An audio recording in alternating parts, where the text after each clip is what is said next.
Good evening, ladies and gentlemen. We are back here for session 2 of Dragons of Stormwreck Isle.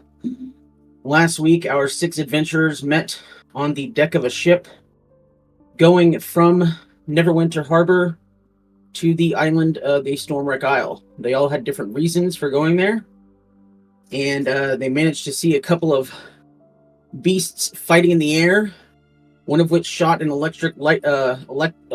lightning bolt down to their ship, destroying it, and they washed up on the beach of Stormwreck Isle.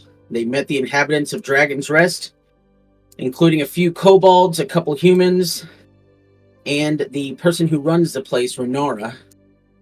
They talked to a couple people, got a couple of missions to go on, and they spent the night. Well, first, as soon as they got there, they got attacked by some zombies.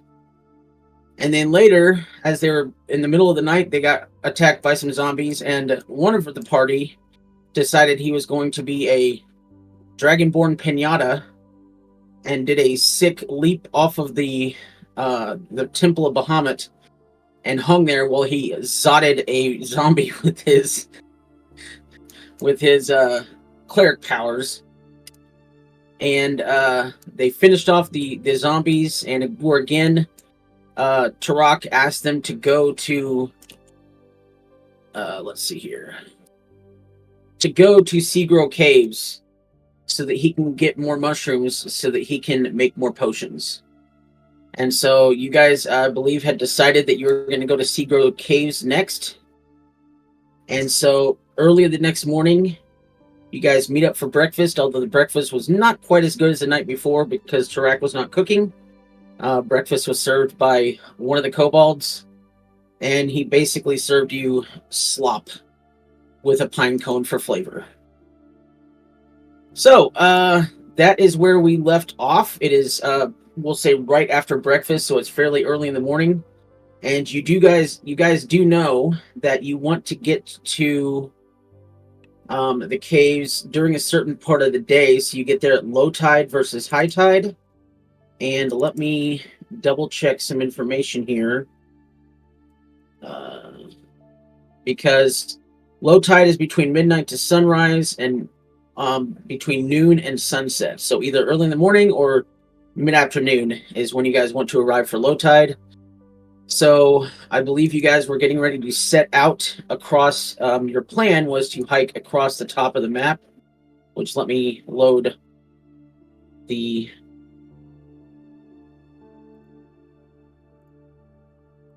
full map of Stormwreck Isle. So you guys are here, and you want to trek across the top of the cliffs over to Seagrow Caves. And so you set out, I believe if everybody else is ready, I believe you set out to go on a 3-hour hike across the top of the cliffs, heading towards Seagrow Caves. Tally-ho.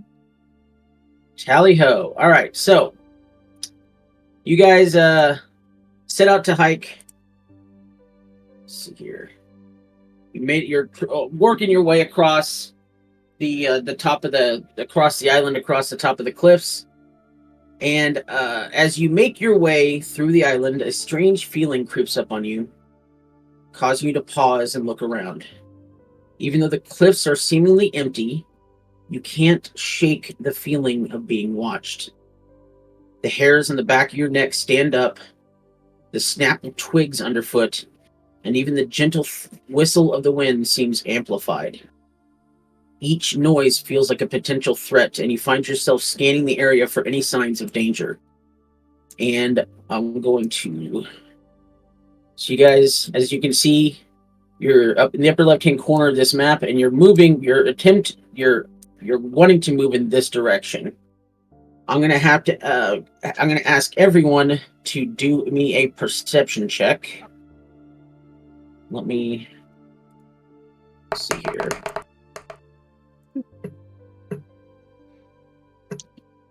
I see trees. Oh, but I see more. Ooh.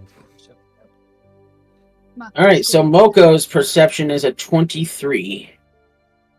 So, as you guys, Moko, you know that there are things here and here, Mako. You don't know exactly what they are, but you sense items. You sense beings here and here.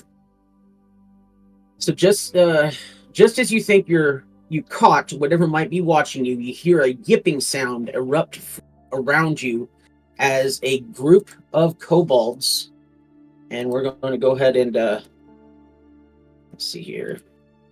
A group of kobolds come out from the trees on either side.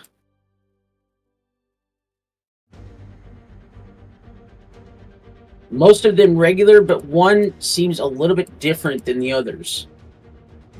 One or They two? jump out. I was going to say one or two of them because there's one that says dead. Ooh, a fancy kobold. Just the dead kobold is just hanging out. I wasn't sure if it was supposed to say dead or not. No, it was not supposed to say dead. Okay. I thought I had everything set up, but apparently I did not. So, what? Okay. I mean, I'm good with it being dead on the ground. I put one out there, and every time I try to move it, it disappears. So I'm reloading. So if it shuts off, just try reloading. Okay. Sorry about that. That was weird. There we go. Okay, so each noise field, just as you did today, you hear a yipping sound erupt around you as a group of kobolds emerges from their hiding places, running straight for you. Another strange, discordant sound follows suit, half a low growl and half a piercing screech that rips through the air. And abruptly, a hulking creature comes into view. A mix of purple feathers and deep brown fur covers a bear-like body. Its large eyes stare hungrily at all of you from its owlish head. It lunges forward and bites a kobold and eats it cleanly. And in one swift bite, one of the kobolds vanishes. And everyone roll for initiative. Yay, Friendship. I get to kill a hoot again. Or, hear me out, we can run away. Hey.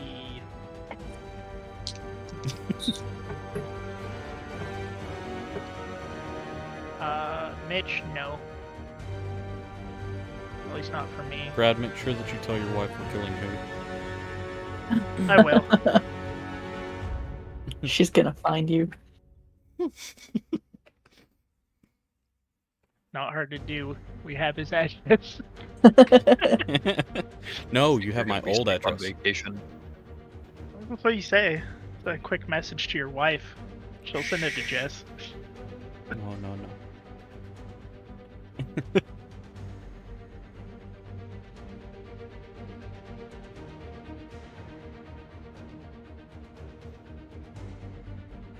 I feel like we are gonna have to fight like everything here. Why would the we have to kobolds fight the probably kobolds? They were helpful last time. Other than They're running away. yeah. They were actually they were in the process of attacking you all. Oh, the Oh. kobolds. Called were? it. Yeah. Yes, Really? but ones weren't at the they temple. have, as soon as the owlbear ate one of their own, all of them have now switched their focus to the more immediate threat. So, Let's go back. let's see here. So first of all, let me look at. Okay, so Mako gets a 7. Aiolo gets a 19. Roland gets a 16. Guahir gets a 17. Gerald gets a 6. And Elcor gets a 9. Okay, so let me get the first few. Iola, what's your DP your Dex modifier? Yeah, hold on. It's at +4. Okay, perfect. You were the same as one of the kobolds, so I just wanted to make sure.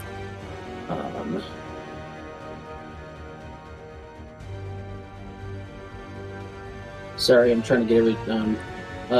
So Iola, you are up first. Let's see, what can I do?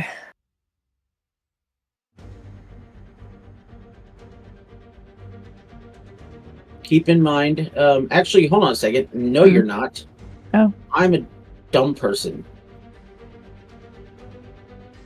Hold on a second. You're not up first.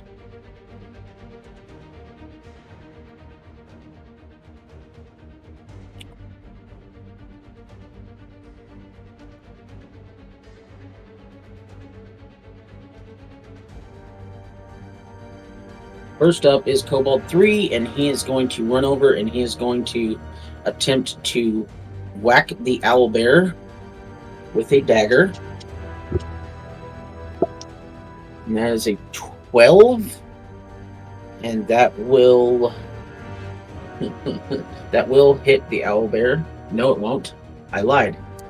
It will not hit the owlbear. The owlbear just laughs at him. Now it's Iolo. All right.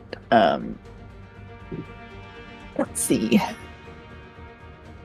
And I don't have a bow. Looks like you're gonna have to get up close and personal. Nope, I got spells. I don't know how smart owlbears are.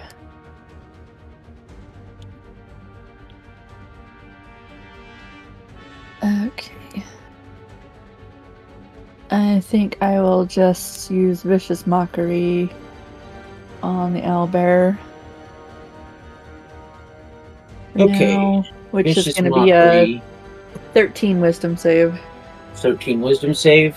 Mm-hmm. Yes.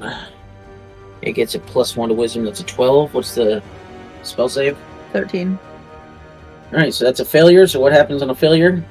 It takes 1 damage and Just 1 point of damage. yes, but it also gets disadvantage on its next attack. Hold on. If it's you or anybody. Anybody. Just on its next attack, it gets disadvantage. Okay. Thank you very much.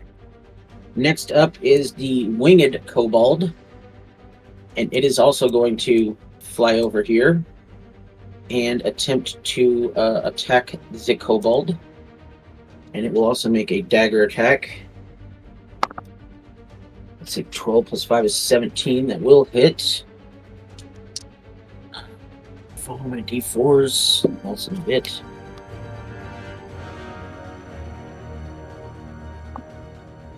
Hits for 5 points of piercing damage.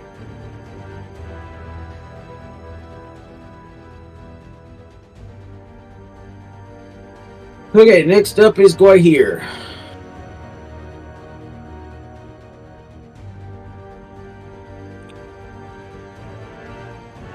That's Mitch, isn't it? Yes. Alright. I'm still... Can someone tell me what he's doing? Because I'm still... He's He's typing. typing. Make sure the initiative lines up. Okay.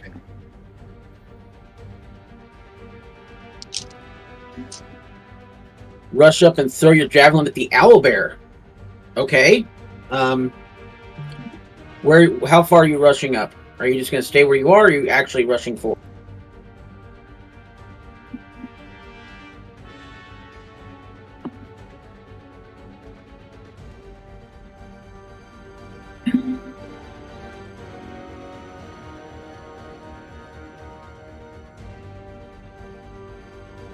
Are you sure you want to attack the owlbear or not one of the kobolds?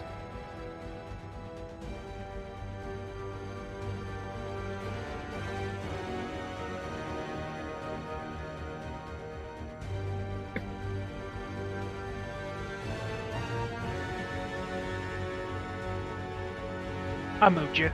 That's where you'd be.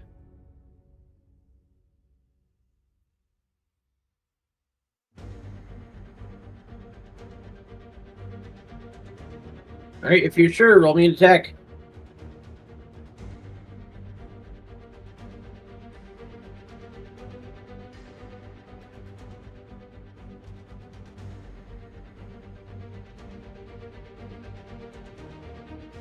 Okay, attack the closest.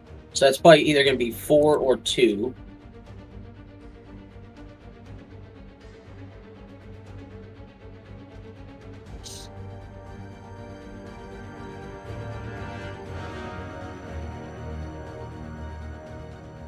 Oh, you're gonna actually go up to the Kobold number 2. Sweet.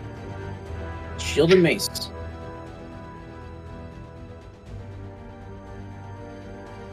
That will definitely hit. 14 will hit. Roll me some damage.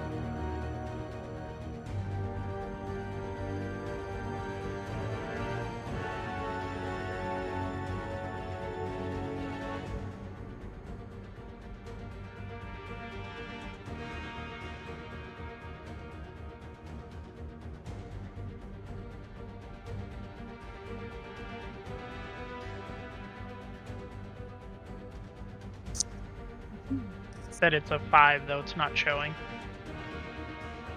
Oh, it's not. It is 5 though. 5 damage, yeah. All right. He is dead.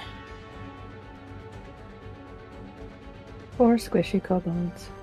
Poor squishy kobolds. All right, let me see here.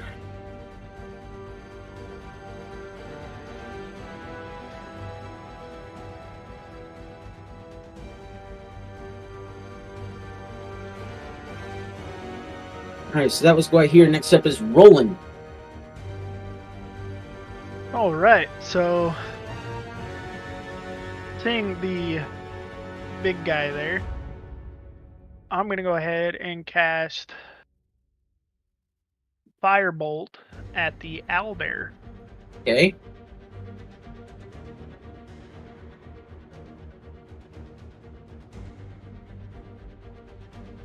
That definitely hits, yeah.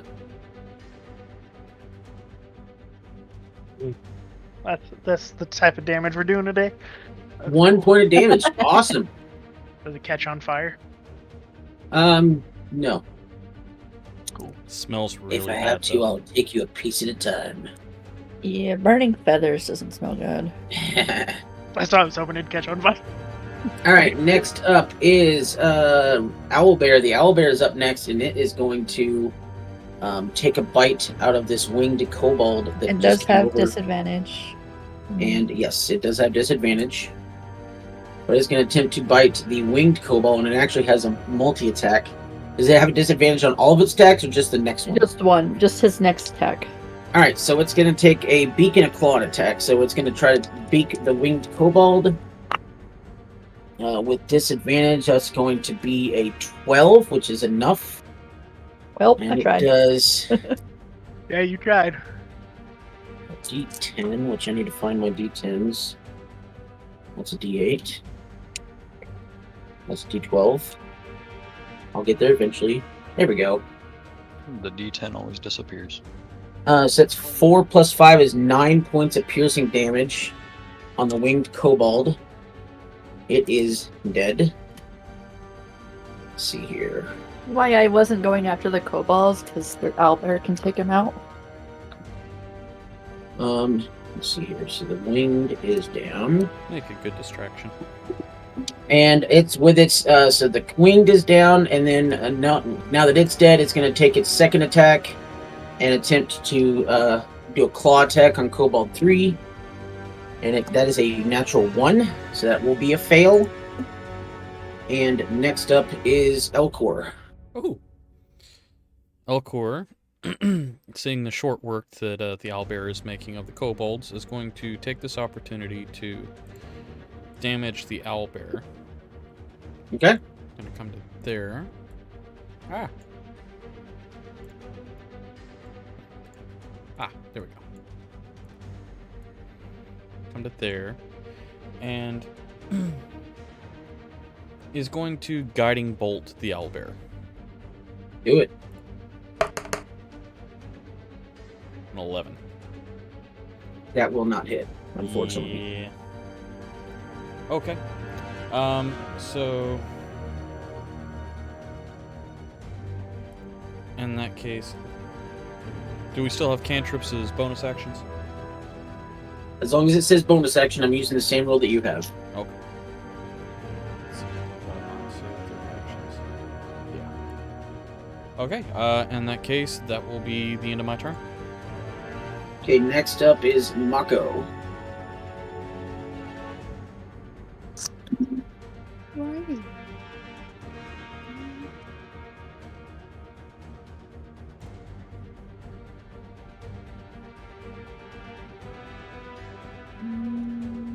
is going to move about 30 feet. Get out my room real quick. Then you want to move 30 feet. That'd be in front of Elcor, like a space. So like right. Oh, Yeah, right there. You can actually move further down if you want to. You can go right like here. here, Up here. here. Yeah. Yep. Go there. And then I'm going to throw my javelin over at Cobalt 4. Go up 4. Okay.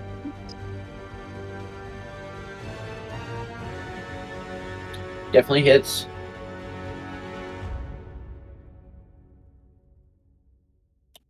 And Cobalt 4 is dead. Alright, next up is Gerald.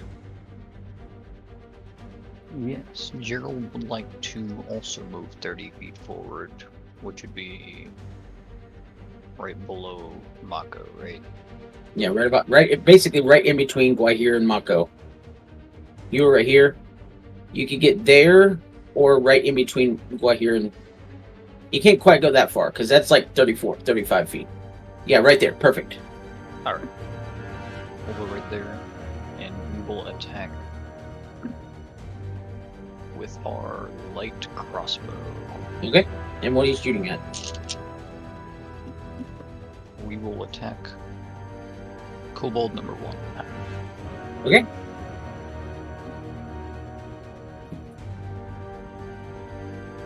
Never mind.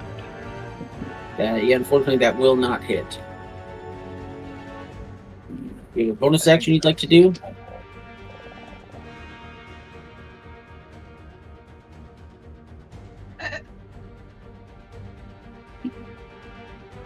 I believe that's all I can do.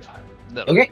Next up is Kobold 1, and he is going to run over and attempt to attack the owlbear, and that is a 12 plus 4. That'd be 16, so that definitely hits. And for 3 points of piercing damage. Let's see here. If I have to, I'll take you a piece at a time. Alright, so next up, we're back at the top of the order with Kobold 3. He'll take another shot on the owlbear with a 9, 10, 11, 12, 13. That is just enough.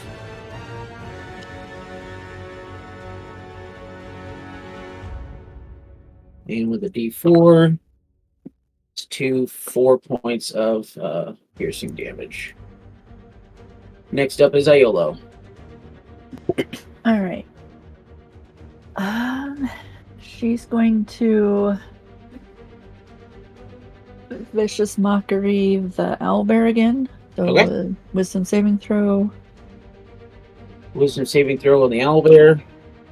And that is a 17 plus 1, so that's an 18. Oh yeah, so that does pass. makes it. Well, I'm feeling that she will cast Bardic Inspiration on Guai here. Okay. And she's gonna go. I roll a d6. And Hold on a second. Let me look up something real quick. it's just that it inspiration dice that. Right, but they use it, and they don't use it until they need it. So basically, you're giving them okay, a D6 to use for whatever they need it for. So yeah, they can just roll the d6 whenever. So Yeah. Bardic Inspiration Guai here for the next 10 minutes. She can. And depending upon the level, do you know what it says that the Bardic Inspiration can do? Whether it's like an attack roll or saving throw, or It's a ability check, attack roll, or saving throw. They Okay. can add it after seeing the roll, but Yep. before knowing the outcome. So Guahir, remember that on your ability check, attack roll, or saving throw, you get an extra D6 if you need it. And Guahir is next, so we're That's about to why I find out if cast you need it it. on her.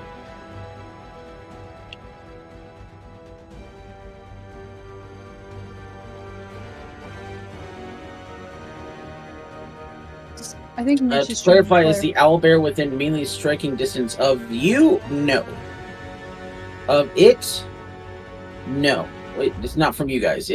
He has a 5-foot reach, and so do you guys. So you're not within 5 feet.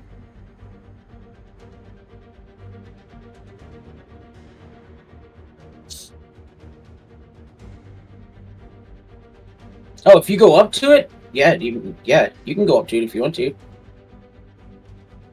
Is it too high to hit? No, it's on the ground.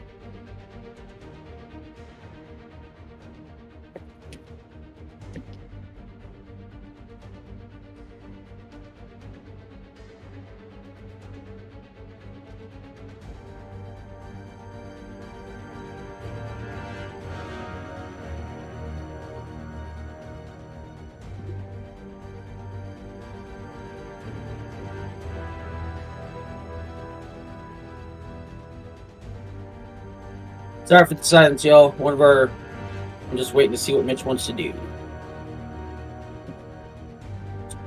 In that case, I'd like to run at it full pelt, jump and swing my Morningstar overhead to boop its snoot. Well, just roll your attack roll first, because you might not even need it. So he's gonna run up to here, and as you're attacking here, you notice 25 will definitely hit. That's a crit. Yeah, save the all. d6. Yeah, save the d6 because that's a crit. So, what dice do you normally roll for damage on your Morningstar? But while you're up close to it, you can see that it has a whistle around its neck. The owlbear does. 2d8. Is that your? Oh, is it? Normally you get 1d8, so now you're rolling 2d8 plus 3. Okay. So go ahead and roll 2d8 and then add the plus 3.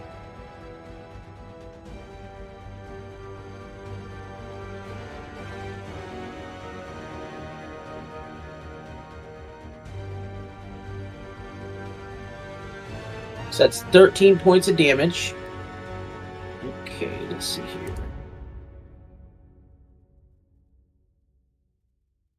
For your bonus action, or for your bonus action, if you would like, you can roll me a strength check to try to grab the whistle from around the owlbear's neck.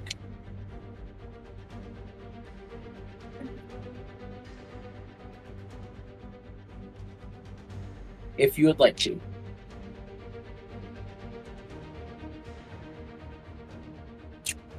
10. Oh, unfortunately, that is not enough.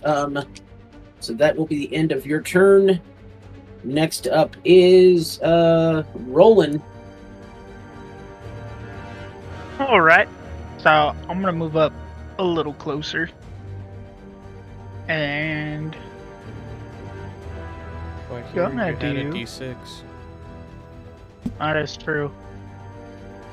Oh, yeah. Go here. Do you want to use the D6 to get the Okay, he just said I would like to. Or no, that was for him rolling the strength check. Do you want to use the D6 to try to get that thing?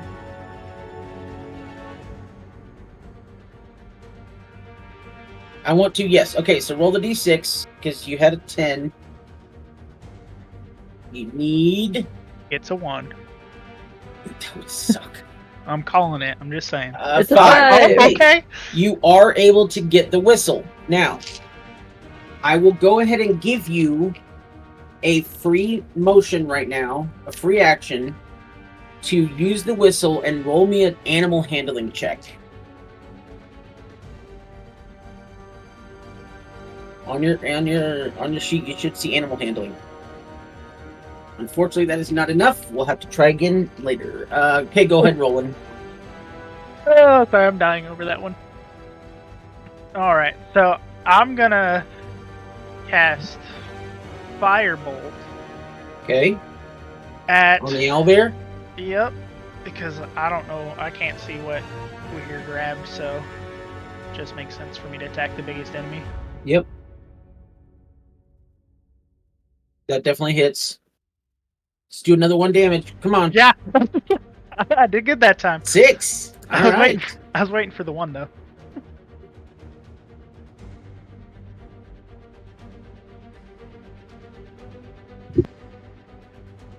Okay.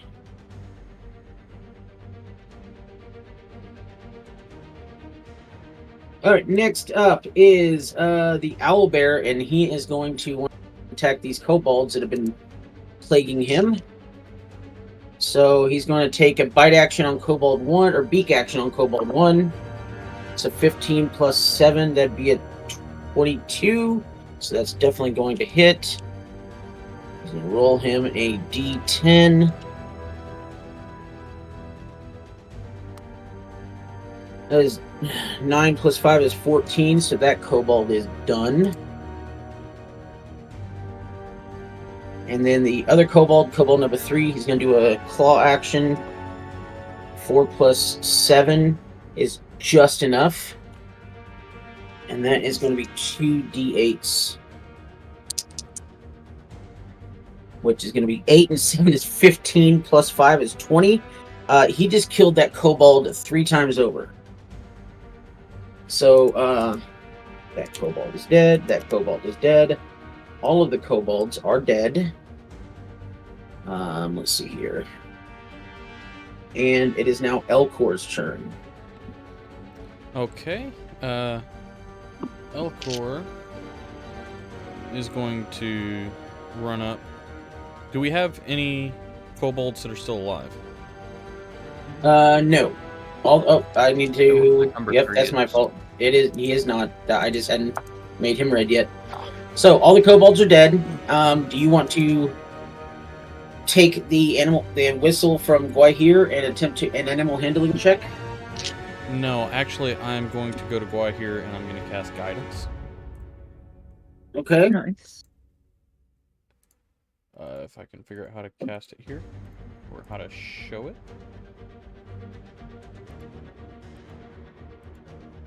Why does it not show? I can look it up, that's fine. Touch one willing creature before the spell ends. The target can roll a d4 and add the number rolled to an ability check of its choice. Nice. So I'm All going right, to do so- that and then back off. Okay. Next up is Mako. What you do, Mako? Just having technical difficulties. Let's see. Mako is going to run up a little closer.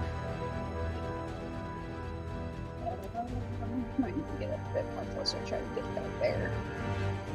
Okay, are you attacking the owlbear? I think so, yeah. Okay. Get it with the great axe. A natural 1. Was it Oh. 12? 12 will not hit. Barely. Kind of glad.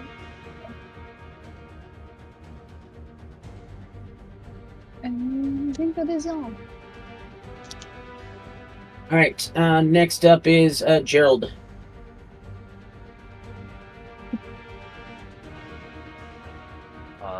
Is the owlbear being aggressive in any way, or is it just... It ate the kobold, but it hasn't attacked any of us yet. But that's just because it hasn't gotten around to its turn, and you all did attack it. Gerald's just gonna hold his position defensively and hold Okay. his turn in case the owlbear attacks. So what action are you holding? If he attacks, he's just gonna jump out of the way. So the dodge action. Okay. Yes. Alright, next up is Iolo. All right. So, does the owlbear look bloodied at all? Like, He is not looking too good. not too good. He's, I don't want to say exactly, he's just under half health. Okay, so I will try to do vicious mockery. I'll move up a little. Okay. Just to try to give it disadvantage again.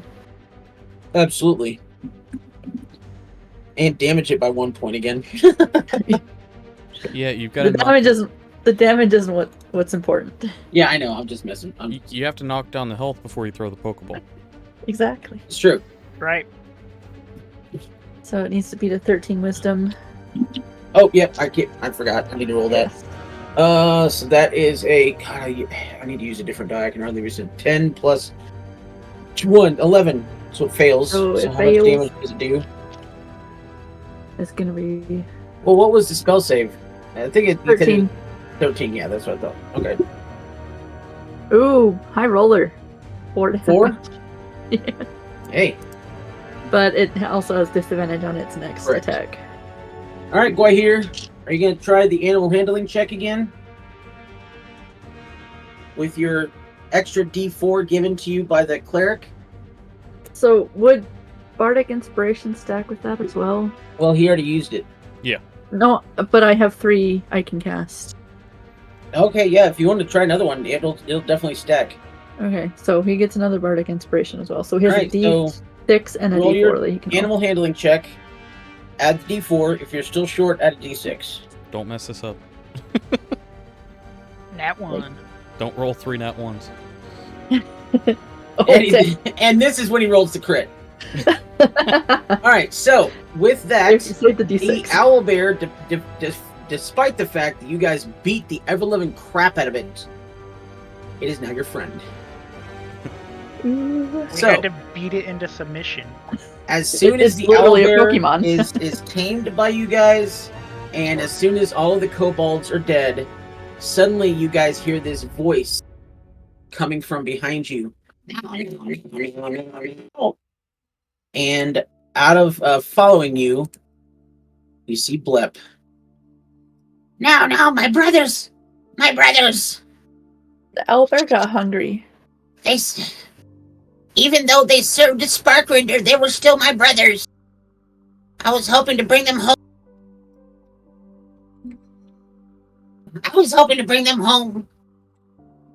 But the owlbear ate them. This one looks like it was stabbed. But the owlbear ate them. The owlbear got a hold of an axe. Is he still a threat? Do you want me to No, no. attack it? Do you want me to No. stab it?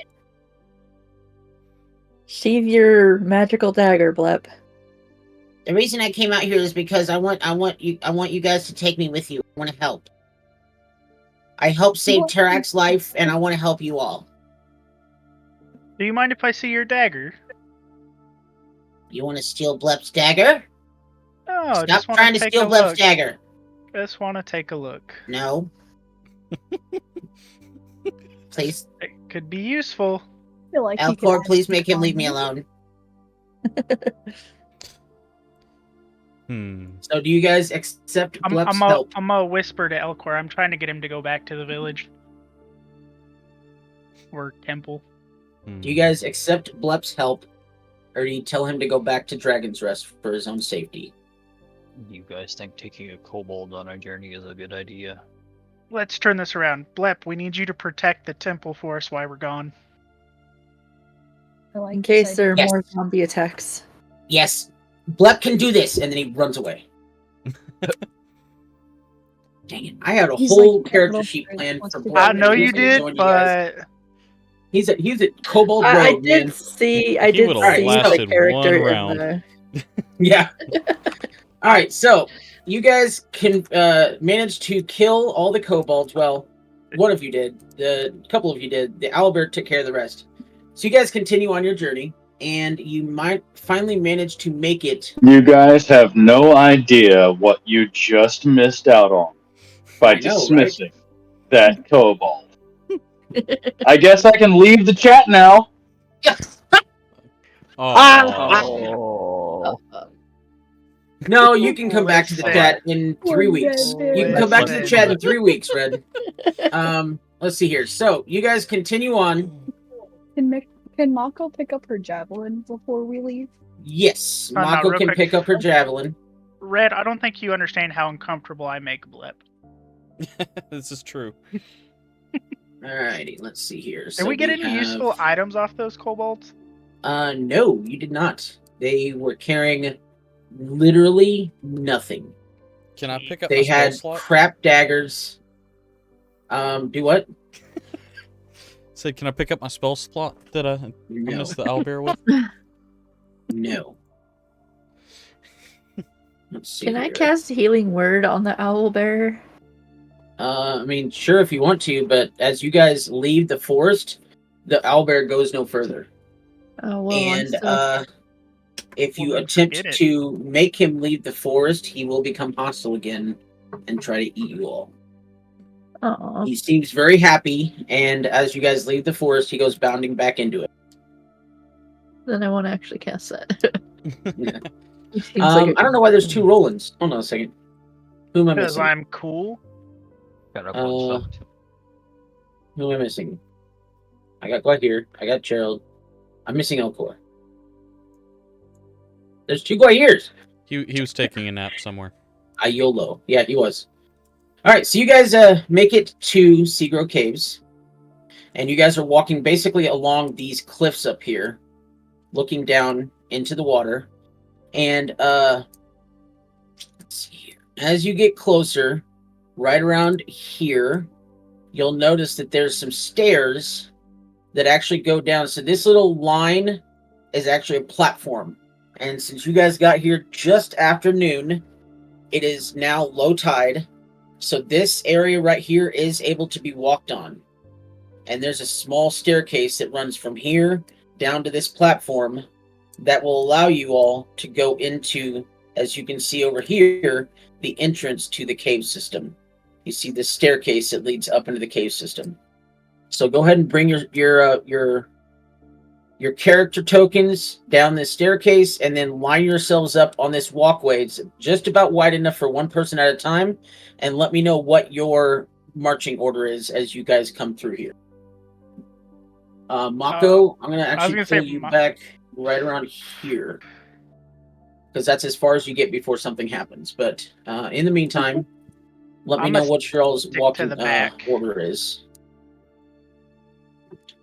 Yeah, Mako's that with the looks good. front line. All right, so Also, let's see here. I gave Mitch a dagger, one of my daggers. So you guys notice that this is the entrance. The staircase goes up into a cave system. As from you can see right now, the tunnels are about 15 feet high. Dim light is provided by bioluminescent fungi, and hexagonal columns of dark gray basalt volcanic rock make up the walls. A cliff of dark gray stone towers 200 feet above the crashing waves, which rush in and out of yawning cave mouth. A swirling slick of colors dances on the water's surface emanating from the cave. An opening gapes into the cliff face 200 feet below you. Well, you guys already walked down, so it's right in front of you. Like a mouth drinking in the crashing waves. 2 natural stairways found on the stone columns offer ways down the cliffs, which you guys just walked down. Down in the water here, you guys notice fungus covers the walls of the tunnel. Its bioluminescent glow filling the cavern with dim light. The surface of the water swirls with colorful, faintly glowing spores, perhaps reacting to the movement of something under the surface. As you guys make your way down here to the entrance to the tunnel, suddenly, without warning, a massive form bursts up from the water below. A strange octopus-like creature, rotted and dead-looking, but with fungus growing all around it. It has milky white eyes and a gleam in its malice, and its tentacles writhe in the water. And you notice one of the tentacles has a boot stuck to it. This is the creature that attacked Tarak the last time he tried to go to these caves, and everyone roll for initiative. There's a snake just- in my blue. Wasn't He just there? wants more shoes. Wasn't there something that we have? I don't remember if it was related to this guy. It was something smelly is that not. I gave to Mako. It is not related to this guy. So I was like, here, you take this. It's gross. It is related to the mushroom people that you're going to meet here soon. So keep a hold of it. Poor Mako's rolling low initiative tonight. All right, let's see here. Ooh, Mako. You said it looks like it's decaying. It looks like a decaying plant, kind of. Yes. Okay. Anybody got a good medicine? All right. Let's see here. Elcor rolled a 14. Gerald gave me a 9. Guahir gave me a 12. Iolo rolled a 20. Mako Yeah, I don't know why I keep rolling high. got a 5. I'm here for it. Roland has a 13. And I believe that is everyone. Mhm. So let me see what our... Well, we're going to start off with Aiello. Does each leg of the octopus get an initiative roll? No. Oh, thank God. No kidding. Octopus has 20 legs. Oh, so mutant. octopi are generally intelligent creatures, but I don't know if that's. Unless they're dead. Well, I'm just.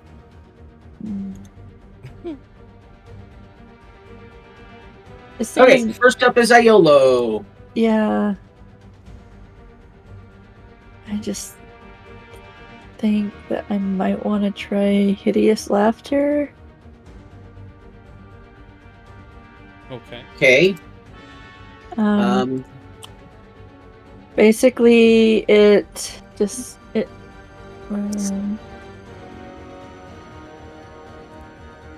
think it needs to Yes. roll a wisdom saving. Well, just a minute. I need to check something real quick. that's one thing. I don't know if its intelligence is. Generally, octopi are very smart, but Does it have I to don't do know. with the screen? I was gonna say if I yours sent you a message, Beard. had an error, refresh. Mine did. Yeah. Yeah. Something I went think we wrong. all got that. Yeah. There Yeah, we just go. refresh. it. You're good. Beard, did you get the message that I sent you? I did. Tell him no. Help us out. Here we go. It doesn't say. Hey, let me look at Tasha's hideous laughter. If the Creature creature choices. has an intelligence of 4 or lower, it'll fail. But I'm Okay, banking so on. are you casting it? I think I'll try it. Okay, so as you cast Tasha's hideous laughter, you watch as nothing happens. Okay, so it's a stupid octopus. Okay. It'd be dumb. D Are you and doing any bonus D. actions? No. I'll just say D&D does octopi dirty. They're very All right, smart next up is creatures. Elcor.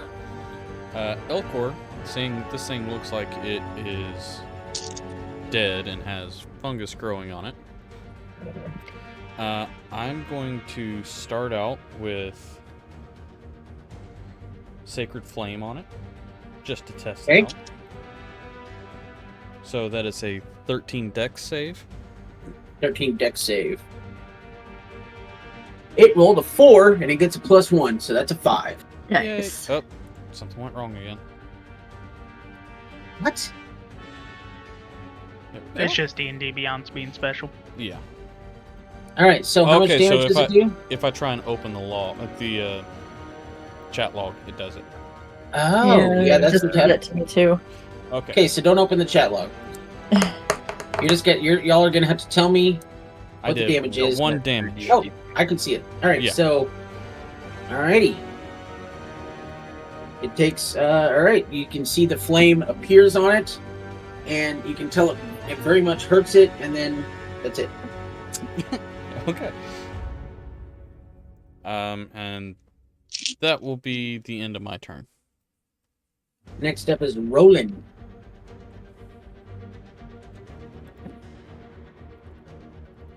Alright, so I am going to cast... Actually, let me see how far away I am. Oh yeah, that's plenty. So I will cast Ray of Frost Nice. at this beast. Got a 9. That does not hit. Yeah. That was with a +5 too. That's Wow. You have a bonus action? I do not for this guy. Okay. Next up is Guahia. Let me get my chat open. Guahia. Guano.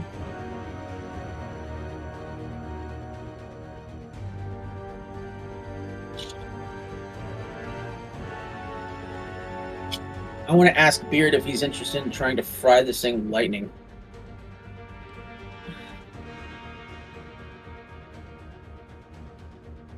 I mean, you can do that if you want.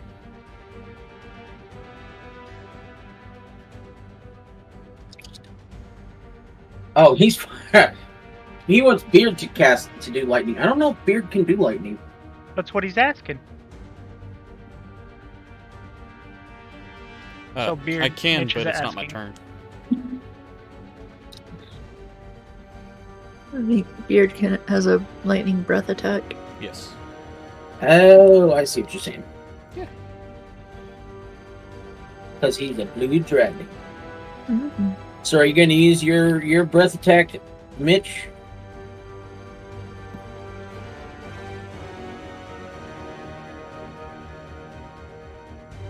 Mitch, I'd try your breath attack.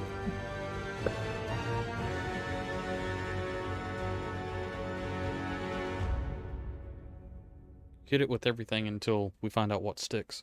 Okay, so your breath attack is going to have a limited range. So you're going to have to get, let's see, I think it's 15 feet. So pretty much you're going to have to move up in between Mako and Gerald in order to be able to reach it with your breath attack. Alright, so Guy here is going to move up to Guy there. Get it? Because I said what? Right there. Oh no.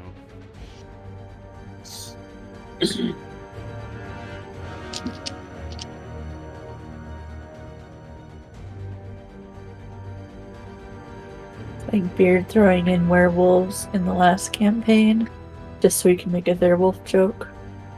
Yeah. I forgot about that.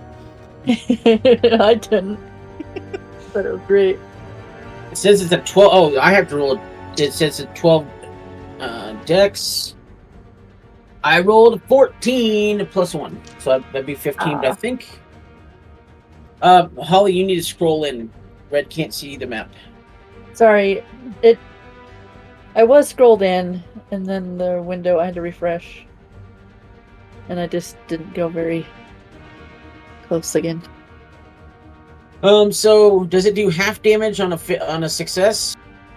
Let me actually. I can answer that question. I forgot that I can look at your old stuff. Go here. Breath weapon. That'd be under features.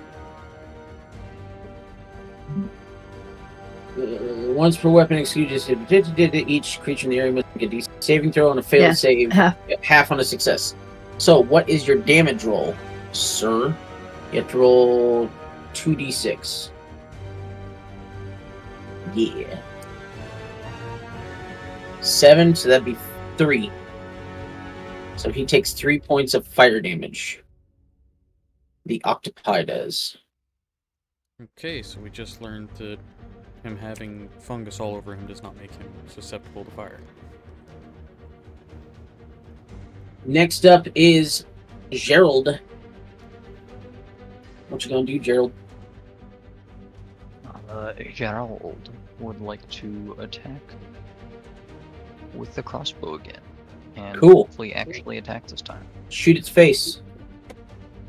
Right in the eyes. Ooh. Is that a crit? Nice. Yeah, That is a crit? that is a crit. Perfect. Roll that beautiful damage. Don't forget All to that double dice. beautiful bean footage. Exactly. Is that with the dice damage? With the dice doubled? Yes. Alright. Perfect. Next up is the octopus. And it gets a 15-foot range for its tentacles, which means that Mako is going to attack you with a tentacle. That's This is 7 taking plus a very weird turn. 5. 8, 13 does not 12. hit. Does 12 hit? No. Okay. So that's what it's going to do. Next up is Mako.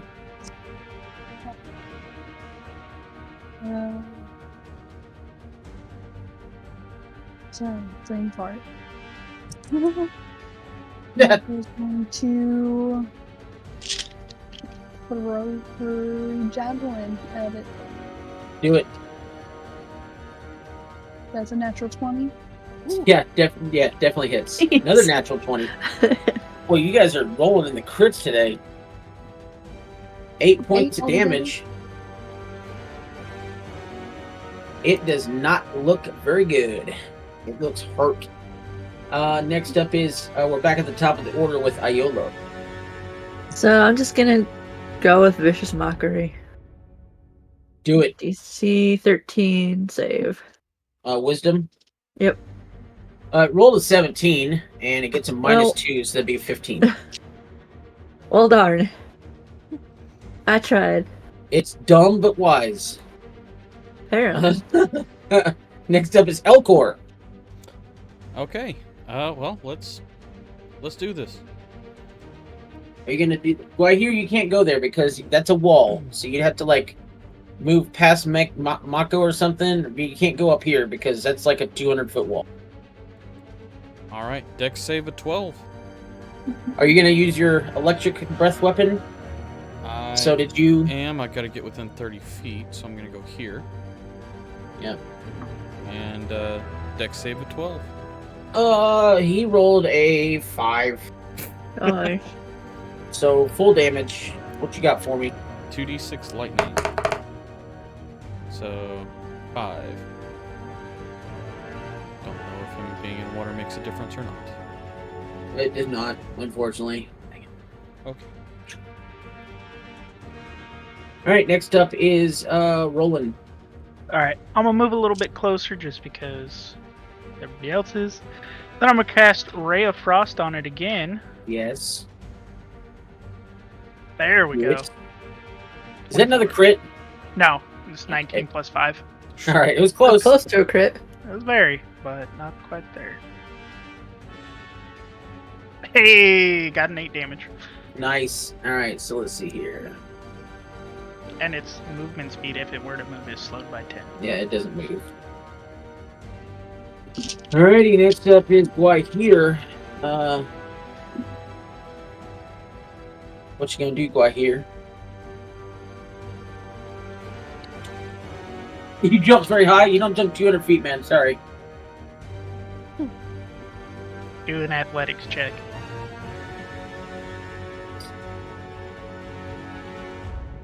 Yes. Throw your javelin at it. Here comes. It's another already got crit. one unicorn horn. Let's see if we can get another one. Oh, that may have been a crit that one. will not hit, unfortunately. I think that was a crit 1. Oh, was it? He didn't hit dance. Was that a 1? That Yes. in fact was a 1. All right, so as you go to throw, Guahir, as you go to throw, you go to throw and you kind of trip over your own feet, and the javelin sails right over the head and hits the other wall and then shatters, not getting that javelin. I'm sorry. Next not up sorry. is Gerald. You're right, I'm not sorry. Deal with it. Crap happens.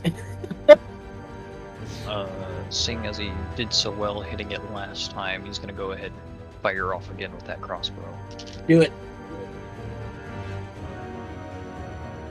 A 20.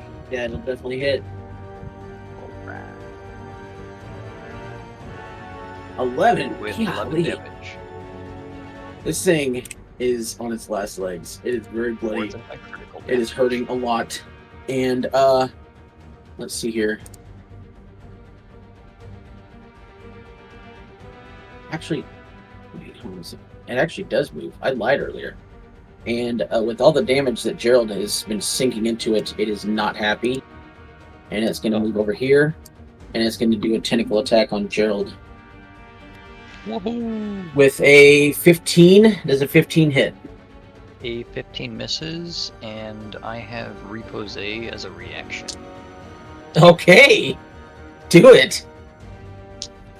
So, seeing as the octopus attacked, we're going to once again fire with the crossbow. Okay. Let me just check something real Or quick. is he within range If of you don't melee mind. attack? If you don't mind, let me check something real quick. Alright.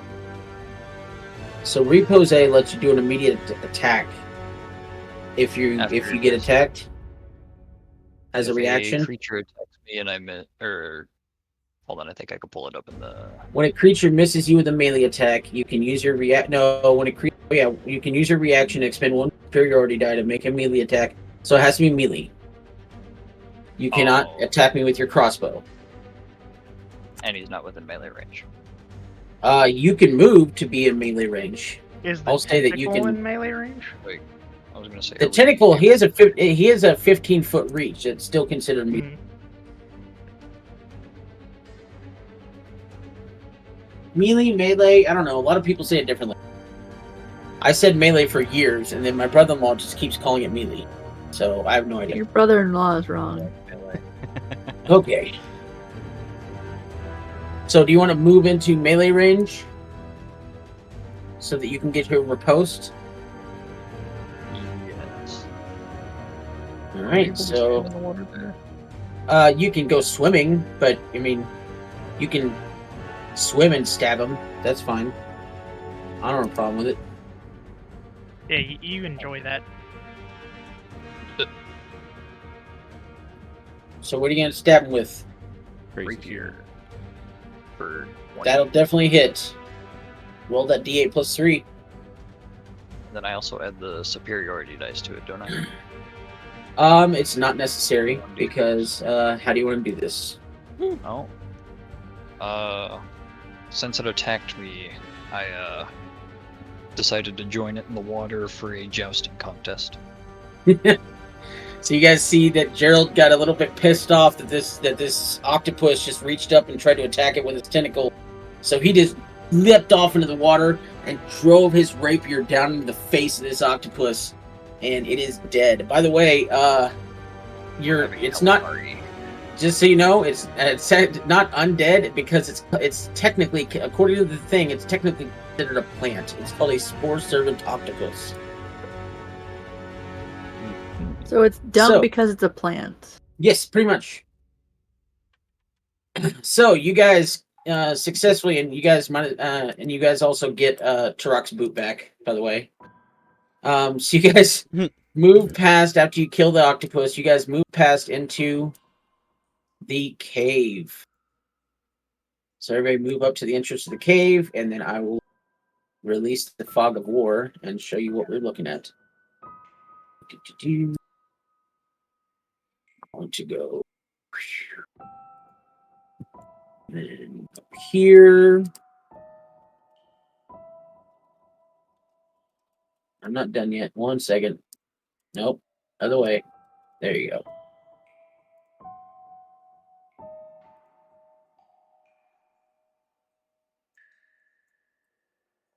So, this 50-foot high cavern is a forest of multicolored fungi, ranging from tiny filaments to tree-sized mushrooms. A natural staircase of stone columns along the east wall leads up 10 feet to a higher cave in the area in the north. Yeah. Water burbles down from that upper cave and collects in a large pool. Two small mushroom-like people, which are these guys, are working amid the mushrooms near the pond. A sickening smell like sulfur hangs in the air. I'm going to have to ask everyone to give me a Constitution saving throw.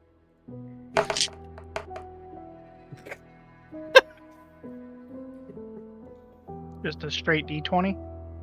Oh, whatever your con save is. Constitution. What? The D20 plus your Constitution modifier. Mako got a 21. I'm gonna say if this was a nature check, I have a. Oh no, it's just it's a Constitution. It's a saving throw. No, It's not a skill dead. check. Elo did not roll well. So anyone who got below a 13 takes Sweet. 1 point of poison damage. Oh Alright, yeah. So my 4 is not good enough? Yeah. No. My 7? No. My 10. Also, I'd like to, if whoever's the best at perception, give me a perception check. I'm decent. I got a plus I think we 3. got a plus 4. 1 to 4. Or if two people want to Except roll, perception, I have a give plus 4. Yep. So somebody give me a perception roll, or a couple people can roll, and There, I'll just roll. There you go. 21. I got a Oh 20. yeah, we got a 20. So, 20 So and 21. you're barely able to see two other figures up here on top of this side of the cave. As you advance into the cave, you notice a sickly-looking mushroom suddenly stirs to life. It extends long, purple tendrils towards you and moves slowly across the cave floor on root-like tendrils. So that is actually, you don't see one of them, you see four of them. And they slowly start moving towards you as you guys enter the cave. The second that these things start moving, these two mushrooms and the myconids, they start freaking out and they start running over here and reaching their hands up to try to. They don't, for some reason, they don't go to the stairs because they don't want to get close to the. But they start reaching up their hands to try to have their friends up, pull them up the side of this little cliff area. It's about 10-foot drop from the upper part to the lower. And they do their best to avoid you, while two more appear from the ledge above and try to help them up. So everyone roll for initiative. Let's see here. I got a 5. Rolling. Give Got me a 5. just I a didn't know mine. second. Oh, hey, I can see the game log in my character sheet. Yeah. Point, yeah. Oh no, there's the actual game log there.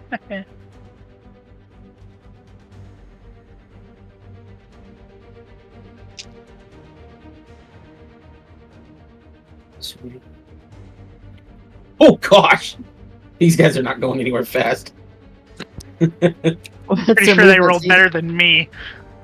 No, they get a -5 to initiative. Oh, wow. Holy crap. Can they even move? Retired from the rat They are slaying. very slow. And one guy rolled a 5, so he gets his. He doesn't get to move at all. Just go to sleep. You're asleep. All right, so Elcor, what did you roll? That's a good question. An 11. 11. Gerald? 19. Got a 19. 19. Well, here, 17. 17. Iolo, Also a 19. so 19. So Iolo and Gerald, who's got the higher dex? I have a +4. Gerald is a +3. Okay, so Iolo, you are 19.2, and Gerald is a 19.1. Mako, Mako rolled a 9. 9, and Roland, A 5. 5. Okay, so Iolo, why don't you go ahead and start us off? Yeah. Vicious Mockery. Well, you're just gonna On. eat that horse till it's dead, aren't you? Well, I don't It's really a level have... 1. We I'm don't just have a messing lot with you. to do. Yeah, I I know. don't have So much. She's not really much of an attacker. So on Fungus 1, he'll cast it. Fungus 1, and so that's the wisdom saving throw? Yep. Well, he rolled a 6, and he gets a -4. Okay, So, that's good to know. So what, how much damage? 3 do you- damage. 3 damage? And Here. disadvantage on attack. On his next attack. Okay.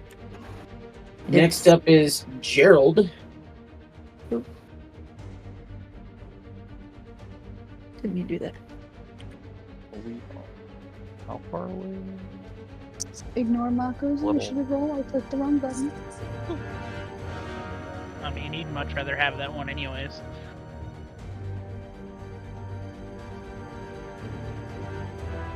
I moved Fungus 3, I didn't mean to. Gerald, you're right. Gerald is going to charge in for a rapier attack. Okay. Do it. Which one are you attacking? We're gonna go right in the middle for number 2. For number 2? For number 2. Ooh. Yeah, that 22. definitely hits. For 10 damage. Wow. All right. Okay, so next up is. Are you know anything else, Gerald? I don't want to meet Gerald in a dark alley anyway. Yeah. Would I So be able to use my 2-weapon fighting with the rapier? yeah, I think so. Is it? You need Yeah, two it's a finesse. different. It's a You would finesse need two weapon. So you different. can't. Yeah, you'd have to use a dagger or something. Yeah. Hoopok. Your hoopok is a. No, wait, it's two-handed. Never mind. I hope. Yeah, it's a 2-handed weapon. You don't have any other one-handed weapons, so no, you cannot. The unarmed strike, would that count? Oh wait, never mind. It's called two-weapon fighting, so no. Yeah. Unfortunately. That'll be the end. His fist Okay. weapons. Why here? I'm gonna take out my shield and Morningstar, move in a kind of chest knight shape, up and to the right, so that I hit fungus number 1 to the side. All right, so So like that. yeah, that looks like it. Go ahead and roll me an attack. Oh wait, I forgot. It still breaks it. Dang it! Sorry. I opened the game chat and it broke it. If you Sorry, open the everybody has to chat scroll while- back in now. No. okay. If 18 definitely hits. If you open the game chat on like a character sheet, you should be able to see it there.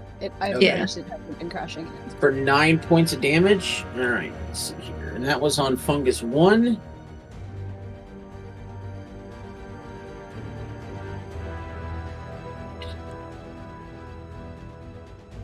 Six.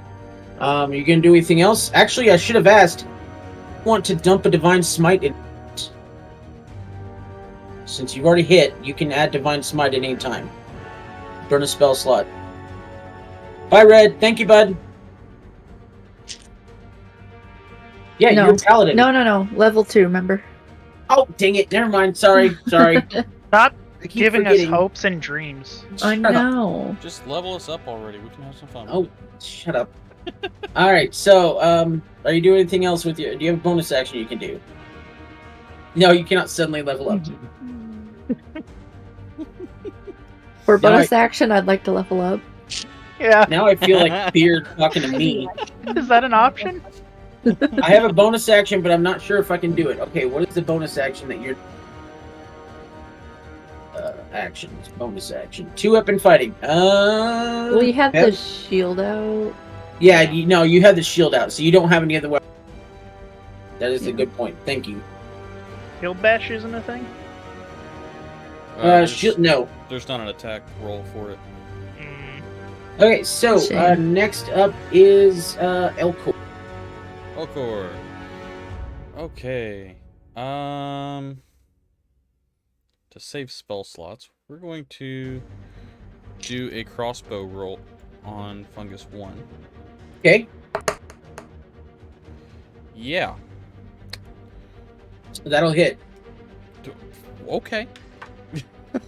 Didn't expect that. I mean, they're Yeah. fungus. Ooh.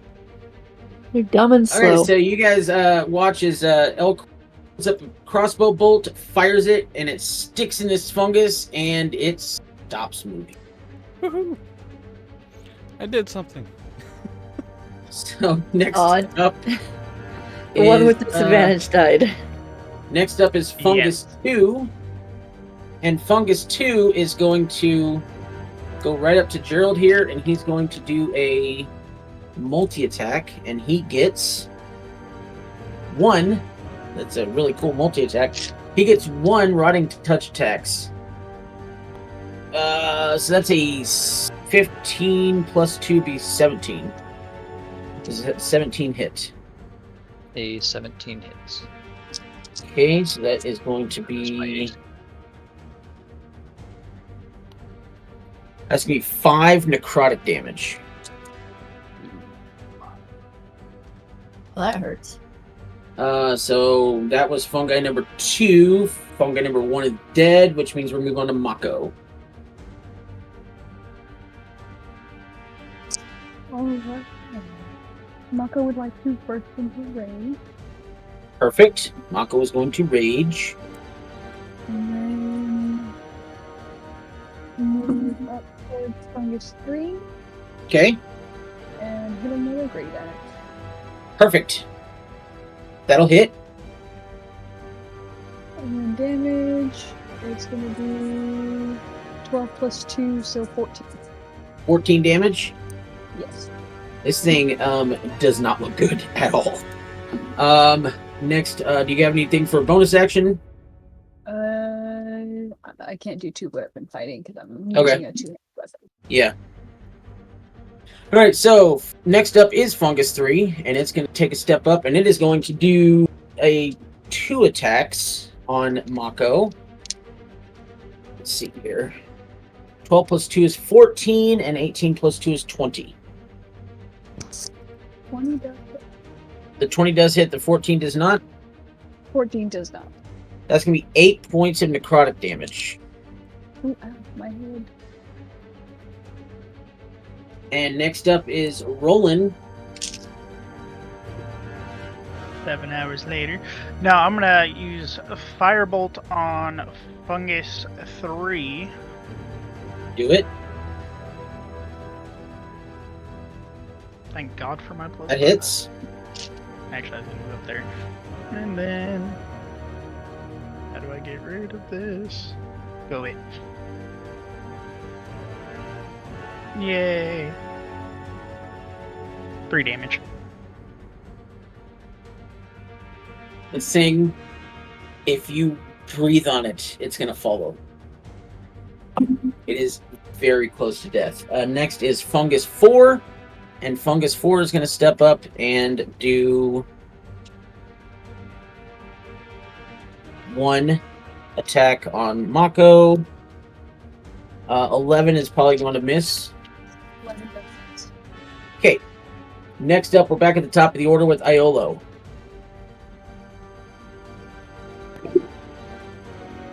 What one still has the most health, or what been hit the least? Fungus 4 has not been touched yet.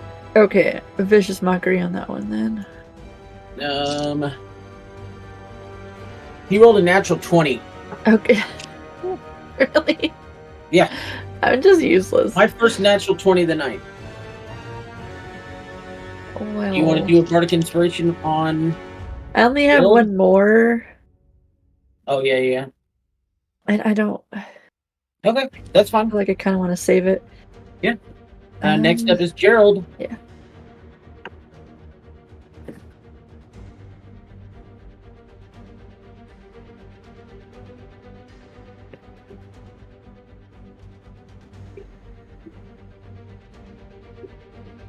Iolo is terrible at mockery. Do not invite her to any road. That's good. Gerald, are you there? Yes, I'm here. Okay. What was going on? It's your Here turn. go. Oh. Gerald is going to thrust for fungus number 3. Do it.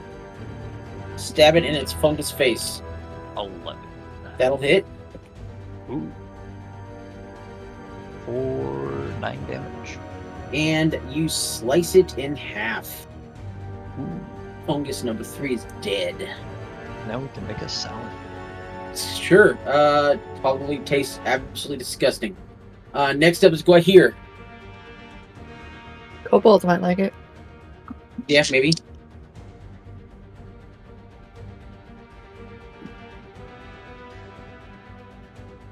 Guahir. Guay now. Circle around and hit Mushroom 4 in the back with your Morningstar. Okay.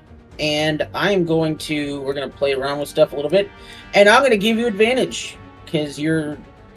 what is it? Flanking? Strafing. Not strafing. Flanking. That's it. So you get advantage on the attack. I don't think So you needed it. 19. Roll again. See if you can crit.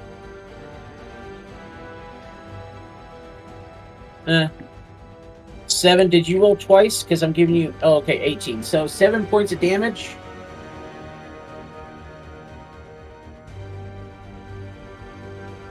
And I believe we already went over that you do not have any bonus actions at this time. And that went in the wrong order for some reason. So is that it for your turn, boy, here?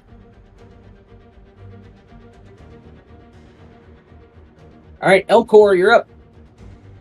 What was the one that Roland hit with Firebolt? Was that Fungus 3? Yeah. I think so, which is dead. Okay, it's already dead, so I can't go breed on it. Alright, then I'm going to crossbow Fungus number 2. Do it.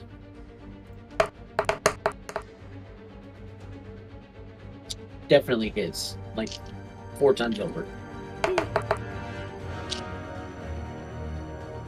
8 Alright. points of damage. And guess what? It had exactly 8 hit points. Woohoo! So now it has exactly 0 hit points. Boy, Elcor is just racking up the fungus kills. And next up is next up was going to be Fungus 2, but Fungus 2 now is dead with a crossbow bolt sticking out of his face or head or whatever fungus have. Next up is Mako. Mako, that fungus 4 just tried to attack you. Are you going to do anything about it? Mako sure is. Mako's gonna swing a great axe again. Do it. Chop that fungus in half. Mako's gonna That'll run away. Definitely hit.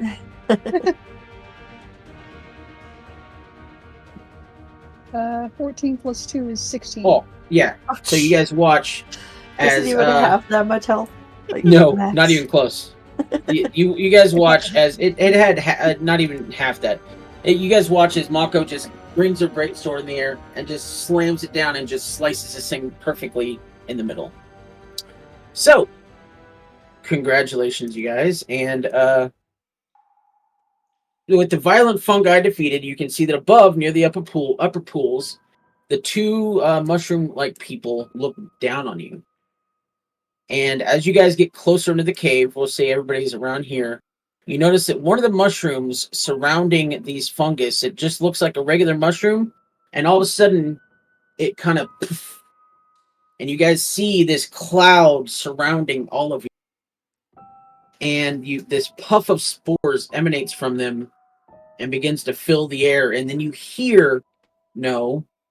feel in your mind a sense of fear, curiosity, and then words. Why are you here? Elcor sneezes because he's allergic to fungus. And then as you hear that, one of these starts moving down here towards you guys. Why are you here?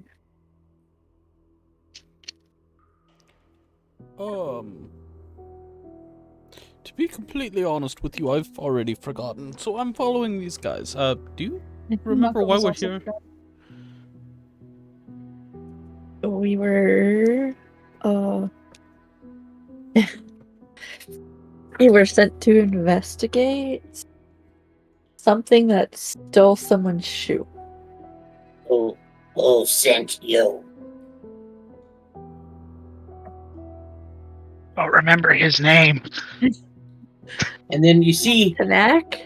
you didn't know that you said Tarak? Yeah, Tarak.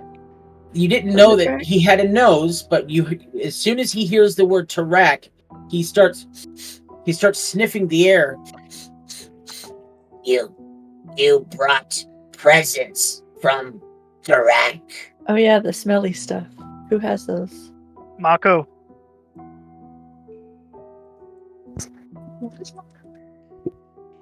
I gave you some smelly stuff.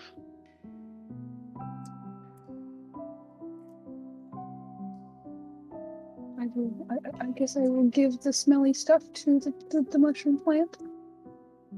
All right, friend.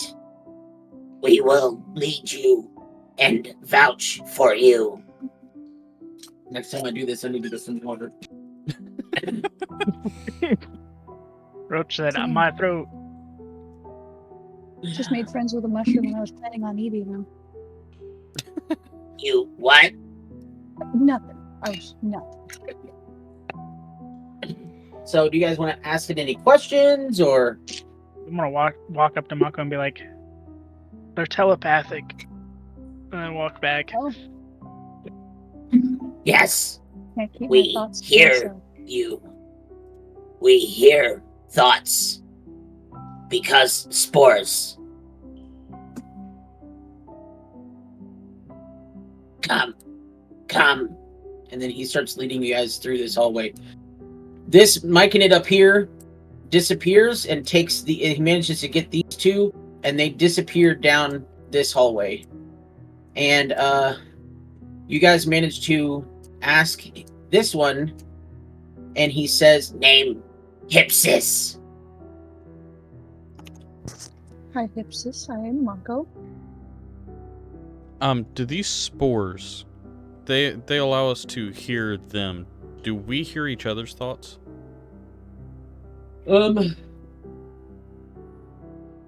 I will tell you in just a moment. Yes. Telepathic communication between everyone for 1 hour. Can be direct or emotions. But is it voluntary? Like, Well, you guys already inhaled it, so you guys can hear each other. no, I mean, like, but do we volunteer our thoughts, or can all of our thoughts? It just says you can hear each other's thoughts. That's the limit. That's the maximum information that I have. So, as the DM, are you saying it's involuntary or not? Sounds like he's saying it's involuntary. That's Yes. what I'm hearing too. Sounds involuntary to me. So what do we hear, Everybody guys?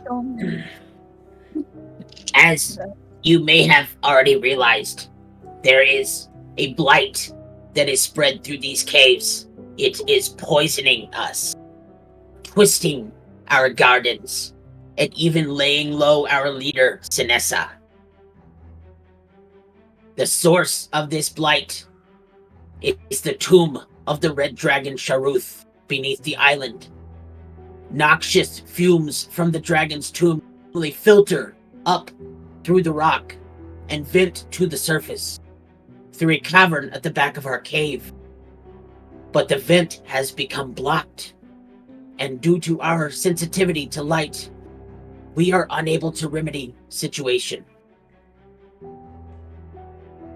So, you guys continue on. And before we leave this cavern, would anyone like to do a nature or survival check? Iolo is not good with either, so she's just gonna. I'll do a survival Mako check. has a Abstain. +1 Okay. I can do a nature check. Either one. Yeah, not great. 11. Elcor is heavily Actually- distracted by all the other people's thoughts in his mind. And 6 gets us. There's another Apparently, I have a survival. +2 in survival, so hold on. I got a 10 on nature. Okay. Ooh, wonderful. We're doing great. Good God. we should have Yeah. slept in. Yeah. I think our group. Listen, might we be just a had bit some grueling battles, okay? We're a little tired. We're a little tired, and now we're high off of some fumes that some mushroom blew in our face. Yeah, in your heads, you all just hear, "I've got a lovely bunch of coconuts." Deedly dee. Deedly deedly, there they Oh. are, standing in a row. Did we ever get any? No, we're I only believe the one. highest roll was like a 10 An 11. Six. 11. and Okay. 11. All right, Mhm. so searching this chamber, who rolled the 11? Me. So searching this Elford. chamber, you notice that many of the mushrooms are sickly, blotched with black patches of decay. The blight has no obvious source, even though, although after 15 minutes or so, you're able to find 7 heartcap mushrooms. These mushrooms are quite strange and bear an unsettling resemblance to human roots. But you will recognize that these are the specific mushrooms that Tarak can turn into healing potions. So these are the kind of mushrooms that he is looking for. So we do know we are in the right place. So Okay. as you guys move into the next cavern, let's see here.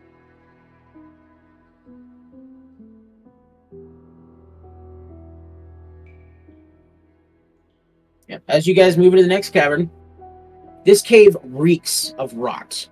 The floor is covered with decaying vegetation. 3 small mushroom folk, so Hips is going to lead you guys in here. 3 more myconids are Okay, everyone stop for just a minute. Let me finish this thing because you guys have already kind of...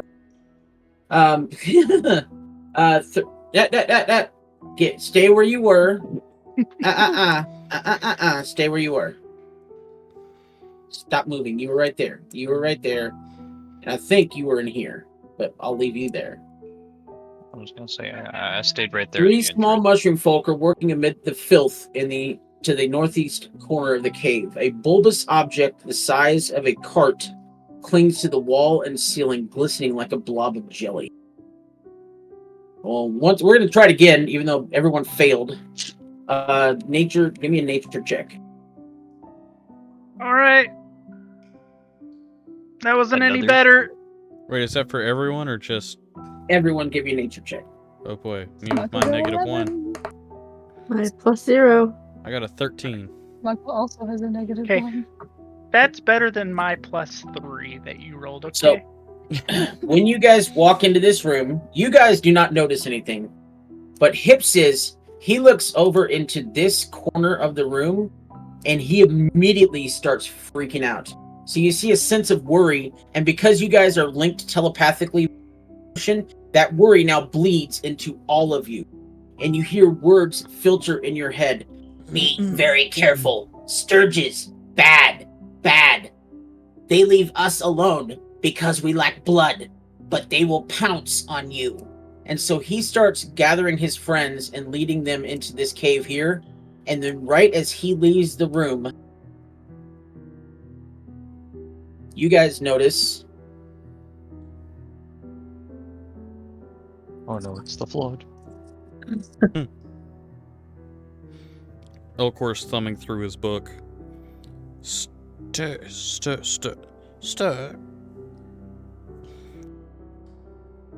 So, I need everyone to roll initiative.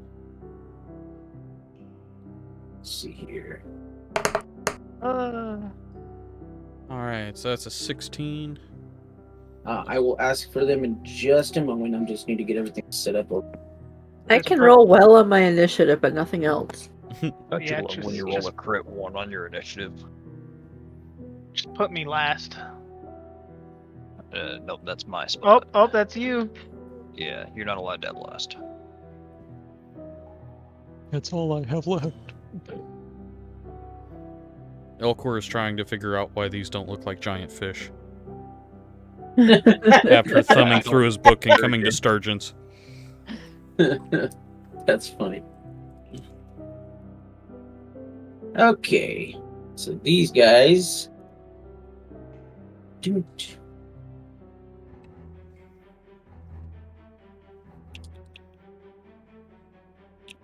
Is anybody especially injured? I think Gerald took I know a fair bit of Mako took damage. a bunch of damage Yeah, earlier. Mako. Mako's about half health. I'm at Gerald at 8, Mako's at 7. I am, in fact, in the worst spot possible right now. You'll be fine. We 5, believe in the 6, power 7, 8. of friendship and Eldritch Blast. So, We might be missing 5. that second component though. 16. Should be an 8 and 17.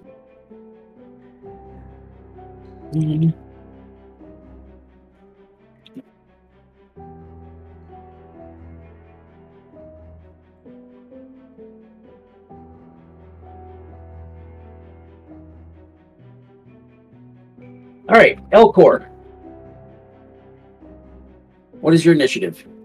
Elcor rolled a 16. Gerald. Gerald got a nice 4. Why here? 19. 19. Iolo. Also a 19. All right, Mako. An 8. And Roland. 5. 5. All right, so Guahir and Iolo, I need dex scores, please. +4, so I'm probably higher. He'd be a very dexterous paladin, if otherwise. Squire here to 0. Alright, so we'll give Iolo at 19.2 and Guahir at 19.1. So, starting us off, Sturge 3 is going to come over. That's Sturge 4.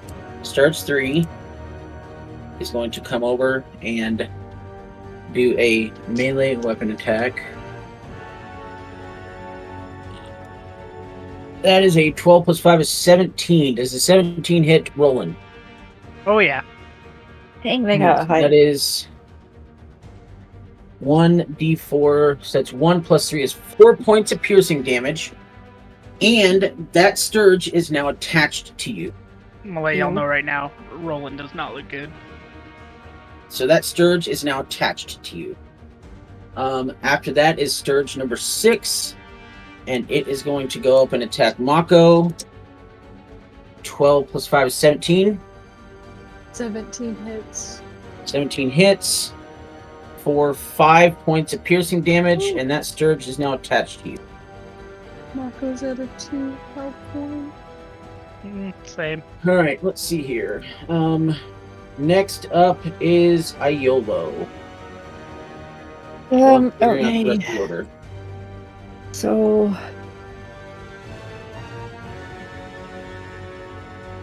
use Vicious Mockery on Sturge 6. Okay, the one that's 13 attached to wisdom. Mako. Yeah. Be 16 minus 1, so 15. Dang it. Does it do half damage on a miss? No, it doesn't do anything. Okay. It's a cantrip. And then I'll do Healing Word. That's a bonus action. So Healing Yep, Word it is. on Roland. His name was covered up. Roland? Okay. Yeah.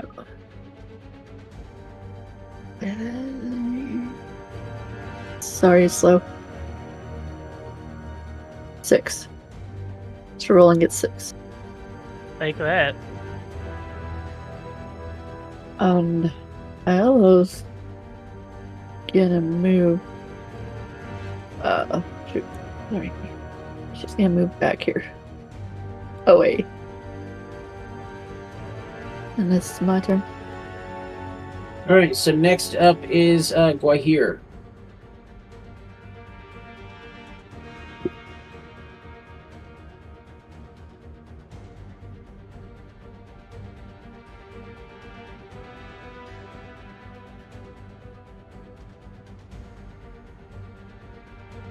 Gonna go over to Mako and cast Lay on Hands. Guahir is? Mm-hmm. Okay, Mako. so I think that's just, I don't think you have to roll. I think how many points of healing? I think you only have a pool of 5 right now at first level.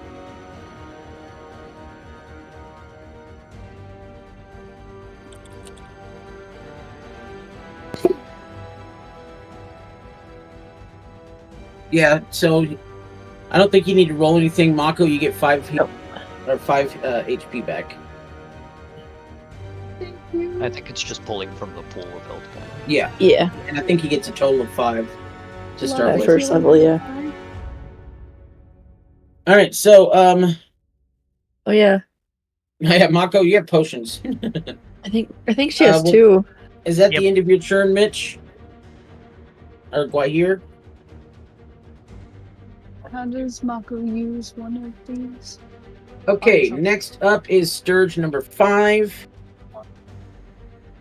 Where's Sturge number 5? And Sturge number 5 is going to try to attach itself to Mako as well. For 11 plus 5 would be 16. Does a 16 hit? 16 does. I think. 2 plus 3 is 5 points, so it just takes those 5 back away. And it is Poor now Mako. attached to you as well. Next up is Sturge 2, and it will also attempt to attach itself to Roland. Ooh, Who hit me? What? Sorry. With a 3 plus 5 does an 8 hit. No. Okay, so Surge 2 is not attached to. It's still tried to, so it's right there, but it is not attached to Roland because it could not attack. Let's see here. So go here. That was 5. That was 2, and then Surge.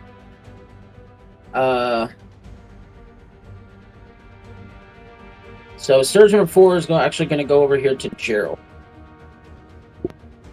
And roll 7 plus 3 is 10. No, 7 plus 5 is 12. Does not hit. Okay, so that will not attach either. Next up is Elcor. Yay! Alright. Elcor is going Did you to ever yell out, search? "Help is on the way!" and run over here. And the very first thing he's going to do is going to do an unarmed strike against the Sturge that is on... Okay. The one on Elcor, which I believe that is Sturge. Roland. So That is Sturge 3. that's a 17 to hit. Definitely hits. Okay, and that's 4. That's dead. Awesome. Alright, so it... So Sturge 3 I don't know is why I dead. So Elcor runs up, punches the Sturge off of Roland, and then Roland, you need to be back where you were. Yeah, I'm just moving stuff around because Oh, okay. these things are. He said, I was "I don't know moving why I him moved," to try so to I get thought rid he of. did. Yeah. Nope, I did because I was trying to get. I'm just gonna start deleting the Sturges as you guys get too many Okay. tiny things. Okay. Alright, so the next thing that I'm going to do is with my bonus action, I am going to cast Healing Word on Roland. No, Mako. Mako is at like 2. Okay, Yeah. then I'll cast it on Mako. Mako. Mako looks drunk over there at 2 hit points. So that's 10. Okay, so Alright. she gets Mako's feeling a Mako gets little 10 woozy. points back. And then next up, it is Mako. By the way, Mako, you can. Let's see here. You can use your action to detach the Sturge that is attached to you. I'd love to do that. Okay, so you'll use your action, and I believe it was. I think you have 2 attached to you right now. I have 2. Oh yeah, Um, so attack. So we'll say that you pulled 6 off of you.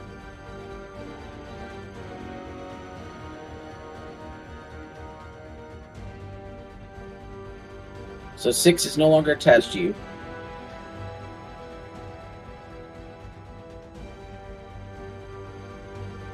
Do you have a bonus action you can do? Not. Alright, so next up is Sturge 1.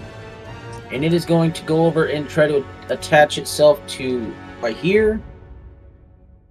That is a 12 plus 5 is 17. Does a 17 hit right here? Nope. AC is 18, so it does not. So next up is Sturge number 7. And it is again going to try to attempt to attack Roland. For 9 plus 5 is 14. Yeah. Roland, 14 hits. Yeah. I'm a wizard. So that's 7 points of piercing damage, and that Sturge is now attached to you. Roland goes down. Okay, so Roland has 0 hit points. Next up is Sturge number 8, and it will attempt to attach itself to Elcor. Be a 19 straight rolls, so be a 24. That does, in fact, hit. For 4 points of piercing damage, and it is now attached. Alright. Alright, next up is Roland. So Roland, you need to roll me a death saving throw.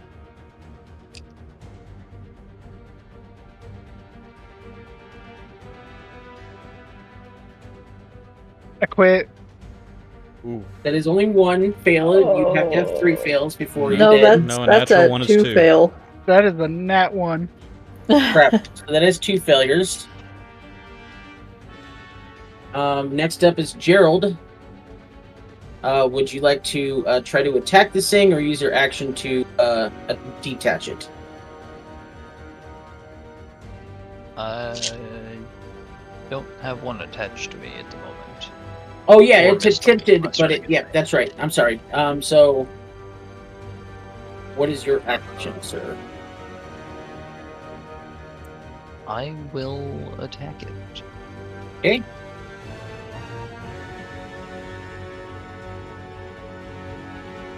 Or not. Doesn't he? And unfortunately, that is a miss. Alright. Then I will not attack it. All right, so that is the end, and now we're back up to the beginning. Was number 6, and it is currently detached from someone because Mako detached it, so it's going to attempt to try to reattach itself to Mako. Oh no. Oh, she got health back. 13 plus 5 is 18. Ouch. 18 hits. Mako's fighting for her life. 4 points of piercing damage. Ooh. And it is now reattached to Mako. Iolo. Iolo is actually gonna. Run away completely. I like it. No, I was trying to move her, and the map moved, and then the D&D map is weird. She'll actually use a rapier. You gonna try to stab? Which one are you stabbing? A 5. The 5? one that's Okay. attached to. Well, now 5 and 6 are attached to her. Yes, but at least I can get one Yeah. of them off of her. Correct. So 15 plus 6. Yeah, it definitely hits. 1. And that is Sturge 5. I have a question. If she's hitting a Sturge that's attached to me, am I gonna get attacked too? No. Or damage? That was a pretty high roll. I think I'm pretty precise. How much damage? Check. It's being slow. It's 11. Yeah, this thing does not exist anymore. Alright, next up is... Iolo the surgeon. Do you have a bonus action you'd like to do?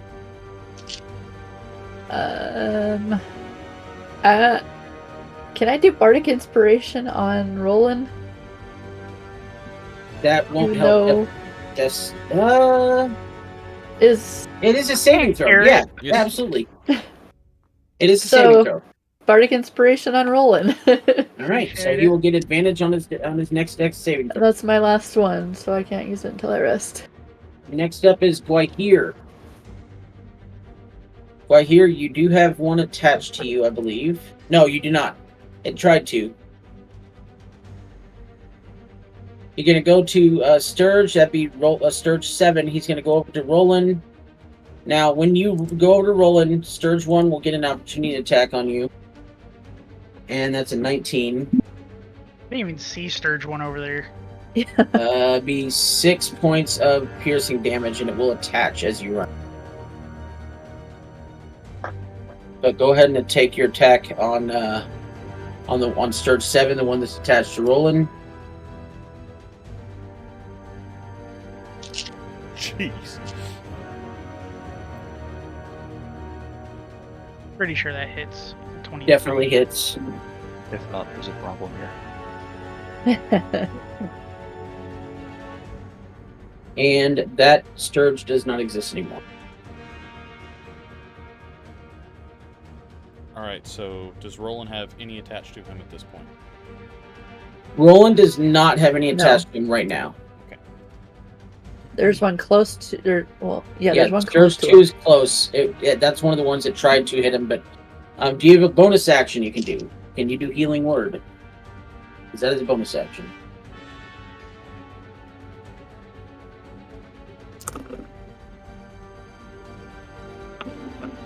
Okay, so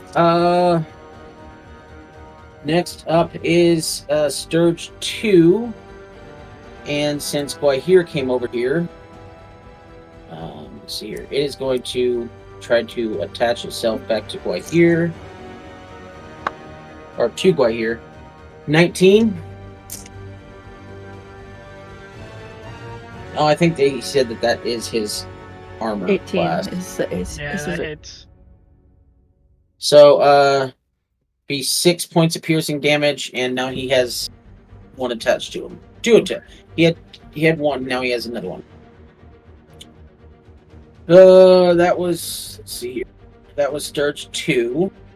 So he has number 1 Oh. and number 2 both Why attached. here's down too. My hair went down. Okay. Oh god. Imagine TPK to some Sturges. These Sturge have Sturge like a height 4. plus to Sturge hit. 4 is going to. Gerald, was that Sturge attached to you? No. No. Okay, so it's going to attempt again. Oh no. 8 plus 5 is 12. 8 plus No, 5 is not 12. 8 plus 5 is 13. also not. Okay. Next up Sturge. is that Sturge 4. Next up is El. Okay, so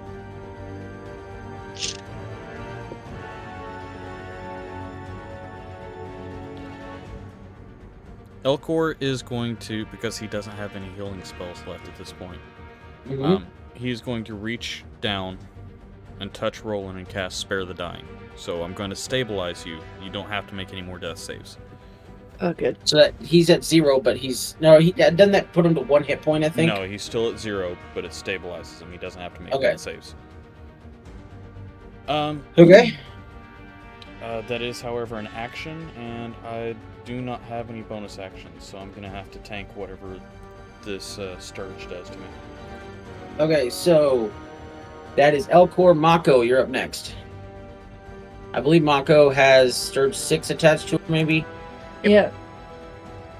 Mako would like to take her action to try to remove the Sturge. Okay. May I give some DM advice? Always. I would recommend, instead of trying to remove it, that you try to attack it. Because if you remove it, it still lives. But if you attack it, then you have a possible chance of killing it. But I guess if you remove it, it has a less of a chance of killing you. This So- is true.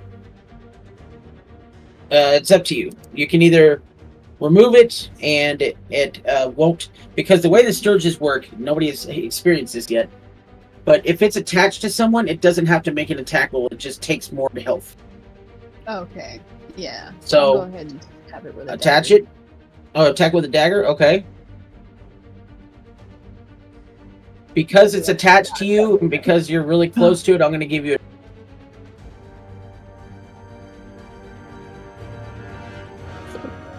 They're gonna give you advantage? I'm going to give her advantage on the attack roll. Okay. Yeah, you cut out right Yeah. at the end there. I'm gonna give you and then nothing. Unfortunately, that does not hit. Oh. I'm really trying not to kill everybody. I'll believe you I've at got this two point. weapon. I've got 2 weapon fighting. I could try again. Yeah, with your other dagger? Absolutely. Still with advantage. Well, I only have 1 dagger, so I'd have to do it with a hand axe instead. Okay, yep. It's a one-handed weapon. You're good. There you go. Yay. And it's dead. It's a dead. That was Fuck, Sturge that was 6, I cleansed. believe, wasn't it? Paco's just out of breath. Alright, so next up after Mako is Sturge 1. Sturge 1 is currently attached to Guahir, so it is actually going to take some blood from him, Oh, it's going to hurt. and he automatically fails the death saving. However, it got its fill from him, so it's going to spend its movement speed to detach and move.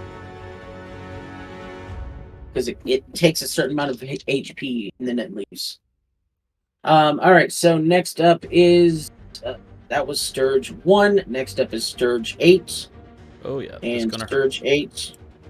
Is it already attached? Yeah, it's attached, and I know what happens. Oh. 4 points of piercing damage. and it got its fill, so it's going to detach and move. Oh, well, thank goodness I was able to tank it.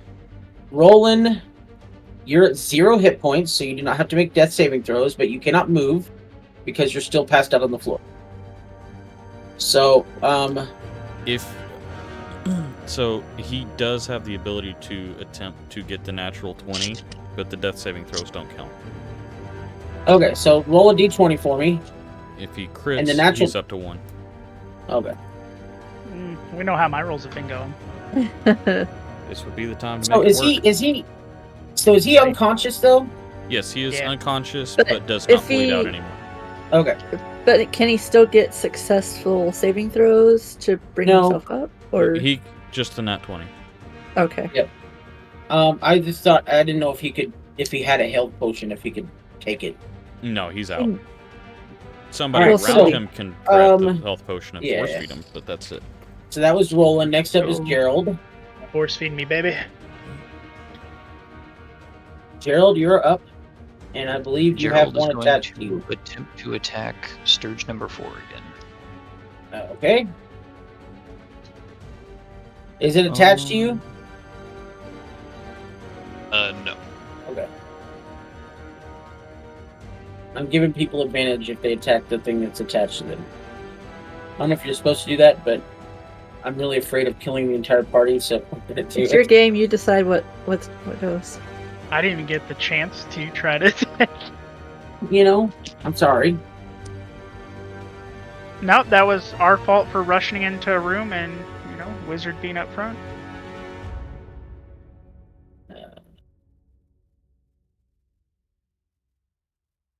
What are we doing? You're rolling Gerald, an attack. you're rolling an attack roll against the Sturge. Alright, I wasn't sure if you guys were talking about something. Oh no, sorry. Go ahead. 15 15 hits. For 4 damage. That Sturge is dead. Makes me so sad. Let's see here. Next up is back at the top of the order, Iolo. Okay, so she's gonna try to attack Surge 2. Sturge 2, got it. Since that one's still attached to Roland or Gwyer. Yep. Oh, what the heck? Once again, it's attached to someone, so I'm going to give you advantage on it. Because it can't really move. Okay. And technically, I think I would be flanking it. Yeah, sure. Either way, you get advantage. No, Roland's dead on the Yeah, other there's side a of it. dead body over there. You're good. Well, I thought you were talking about that's a between better you and Gwahir. Gwahir's Because down between you too. and Gwahir, well, I mean, between you and Gwahir, you'd be flanking it too. There you But go. Gwahir is down too. So. That 25 hits. And I've got a +4 to this, so I think it's probably gonna die regardless of what I roll. That was 2, wasn't it? Yeah, so a 6. Yep, that's dead.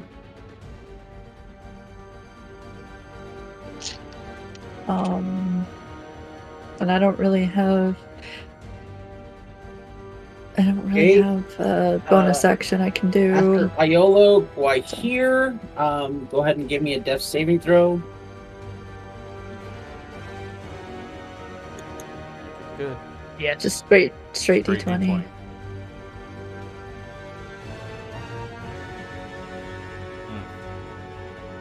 Fortunately, that is a failure, so that is your first failure. Second. But you don't have Second. anything attached. That's your second failure. But you don't have any more attached to you anymore, so that's a good thing. Next up is Elcor. Elcor is going to limp over and once again cast Spare the Dying. Spare the Dying. All right, so you stabilized him. He still has 0 hit points. And then But he's going to no go longer hide in over death here saving throw. with his Next 1 up hit point. is Mako. So Mako, you have a Sturge 1, a Sturge 8, and then you have 2 teammates that have 0 hit points lying on the floor. You can force feed a potion to them. And I will I will allow you to do an action for one and a bonus action for the other. Okay, I was about to ask, and I shall do that. How would I go about doing it? Basically, just roll a d4 plus 2. No, 2d4s plus 2 for both of them. And I believe, do you have the potions in your inventory? You can just click on them, I think. In D&D Beyond? I don't think we ever added them to your inventory. Otherwise, you can just roll.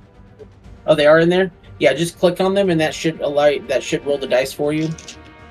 And then after you use them both, go ahead and remove them from your inventory, please.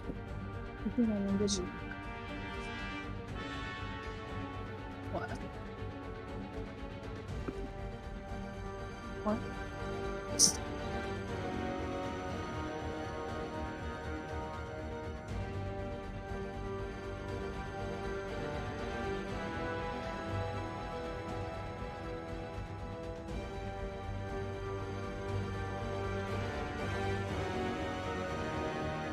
What's happening? It's not letting her click on it to use it. Okay, so just roll in D&D Beyond on your character sheet in the lower left-hand corner. There's a picture of dice. Just roll 2d4 separately. You might have to do like a d4 one at a time. You can just do like /roll 2d4 plus. Where would you type that? Because there's no. Oh shoot! Yeah, there's no type. Double click the dice, it'll let you do more than. Oh, okay. I am used to roll 20. Just the +2. Oh yeah, you can do like. Oh, now I have to. How do I? Never mind. Okay. +2. So So they're both that's 7. They're both 7s. Okay, so 7 points to Guahir and Roland. So you guys now have 7 hit points, and you are up. Well, you're still laying on the ground, Adding the plus. but you have 7 hit points now. I think she said that was with the +2 for both of them. No, they were 7 with just the flat dice. Oh, okay, so 9 points each then. So they each get 9 hit points apiece. And that is going to be Mako's turn, and next up is Sturge 1, and it is going to do an attack on a low. That'd be a 16 plus 5 is 21. Yeah, that definitely has. For 6 points of piercing damage. Ouch. I'm not down And at least. It is now attached to you. Next up is Sturge 8, and it's going to go down here to Gerald. That's a natural 20. Oh no. 5, 6, 7, 8 points of piercing damage. Gerald is down. And it is now attached to you. Next up is Roland. You're back up. Alright. So I can actually do something? That's Yes, you first. can. You use half your movement to get up, and then if you attack either Sturge 1, which is attached to Iola, 8, which is attached to Gerald, I will give you advantage, since they are attached and cannot go anywhere. I'm gonna do third one, Okay? and I'm gonna do Ray of Frost at that sucker. Do it. Give me advantage. I don't need it. 23. And then roll damage. Yeah, that thing's gone. It no longer exists. Ray. And that is it for me. And next up that was Roland. Next up is Gerald. And you said you were down, Gerald? Am I able to use bonus actions while I'm down? No. Nope. You have the only thing you can do right now is roll a saving throw. Alright, let's Wait. roll it. Who did I do the? Mako. I did that to Mako. Yeah. For Okay. the 10 hit points. No. To spare the dying. Yeah, that was, That was to on- Mako. No, it was Mako and Guahir and Guahir. Roland. Roland and Guahir is the two people who did spare the Yeah. dying. But since then, Gerald has gone down. Okay. because straight Sturge 8 got a crit. Yeah, just a straight D20. Gotcha. Okay. and It's a lot 14. going on. That is a success. I think All there's right, only you one have your more first left, success. Next up is Iolo. So if you'd like to Alright. run over and attack Sturge 8, it is attached, so you will get advantage. Yep.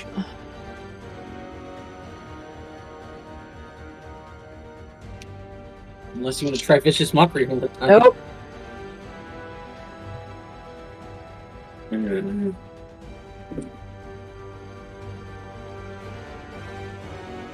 Oh, that was almost a 1.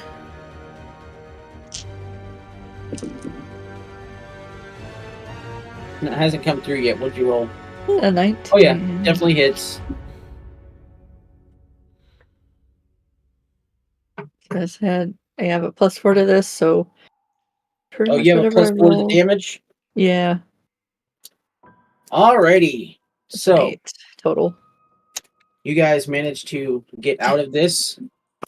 Barely. Literally I'm by the going skin to- of your knees. Walk over and cast Spare the Dying on Gerald so he doesn't have to make any more death saving throws. Okay, he is still at 0 health. I'll go over and pour my potion into his mouth. We need Alright, to so sleep. you guys alright, At let's see here. least. Elcor is Yeah. going to come over here, take his mace, and smack this wall over and over and over until it collapses. Seems reasonable. So once you guys have killed all the Sturges, I need to get my water again.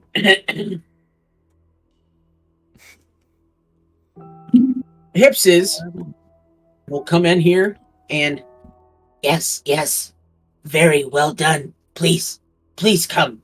Please, this way. So he leads you over into this room. And as you guys walk in here, you see a whole bunch of myconids. All the ones that were in the previous rooms, plus several more. Oh, wrong one. And they are all in a circle here in the middle of the room. So 6 clusters of giant mushrooms are arranged in a rough circle around this cavern, and several human-sized mushrooms in a circle in the center of the cave. The smell of sulfur is stronger. And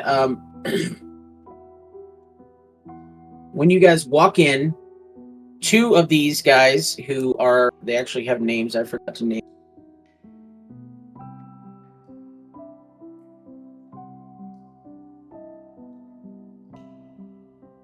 So as soon as you guys walk into this cave, 2 of these guys immediately come over and hold spears up.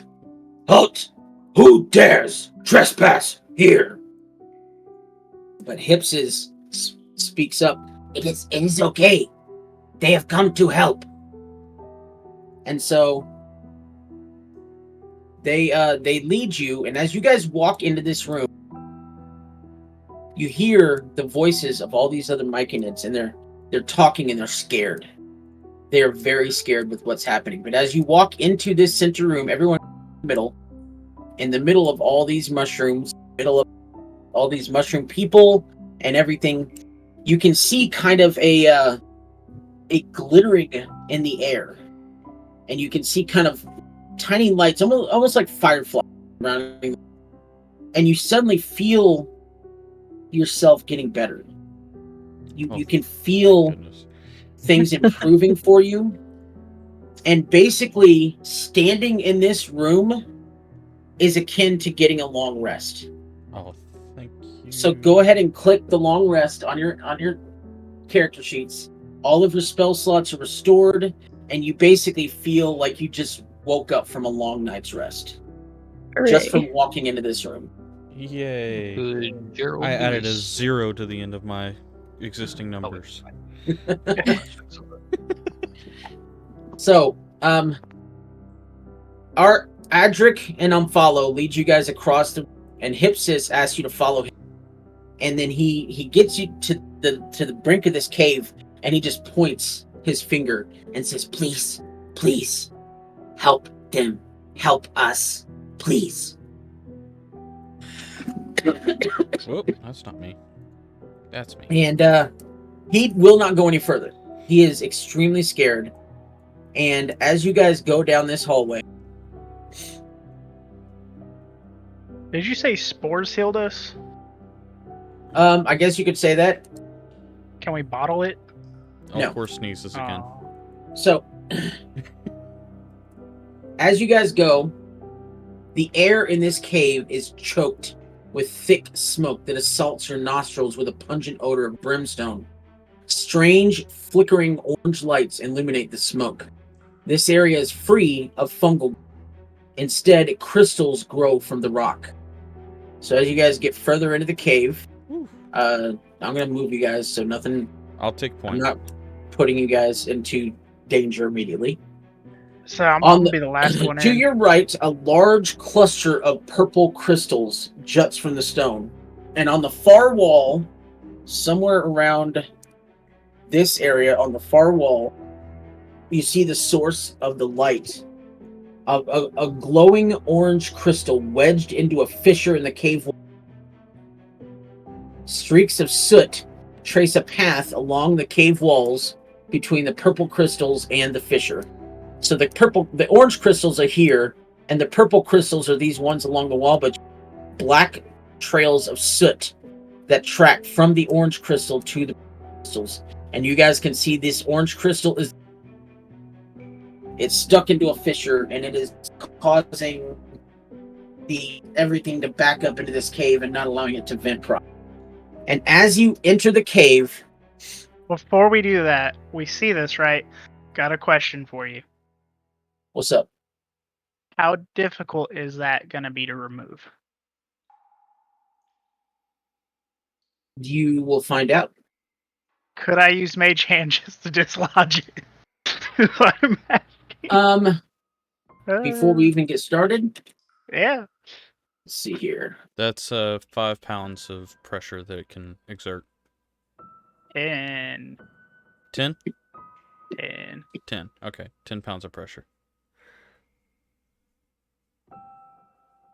So when you reach out your mage hand and you attempt, the mage hand people can see it, right? Yeah. It's not Yes. invisible.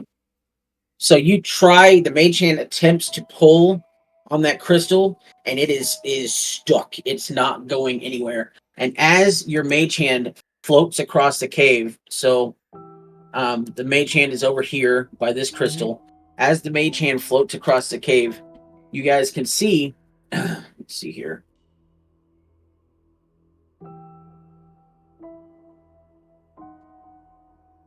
As the mage hand goes across, these two creatures that look like dragons made out of pure green smoke, they suddenly appear and go to try and attack the mage hand.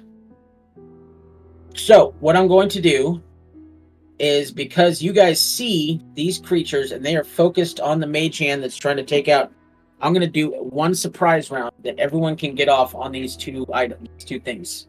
I These need you to two fume rephrase drakes. that, sir. What? That's All right. crazy. Do you want us to go ahead and roll initiative so we can get an order? Yeah, go ahead and roll initiative. Let's see here. Hey! Something higher than a 10. I got a 12. I need to redo my whole list and boop. Hey, Marco got a 19. I rolled high again. Woo. Okay, I'm starting to think Mitch was right about the hero. Just saying.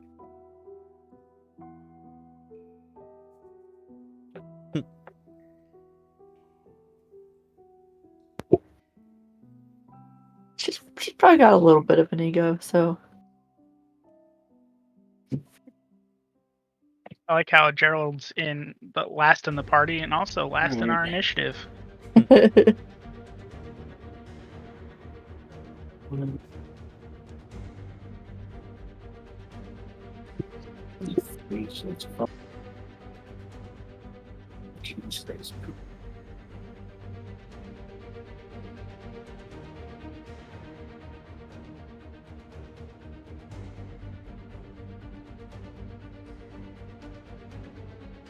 All right, so Elcor. Elcor had a 12. Gerald. Gerald's got a 9. 9. 9. By here. 16. 16. Iolo. Yes. 21. Mm-hmm. 21. Mako. Mako got a Sounds right. 19. 19. And Roland. 14. 14. Okay, so let's see here. We start with Iola. What's your dex? You said it's a +4, right? I think I've asked you that. Like, Yeah, it's a 4. so why don't you go ahead and kick us off? So this is going to be a surprise round for you. So you all to act.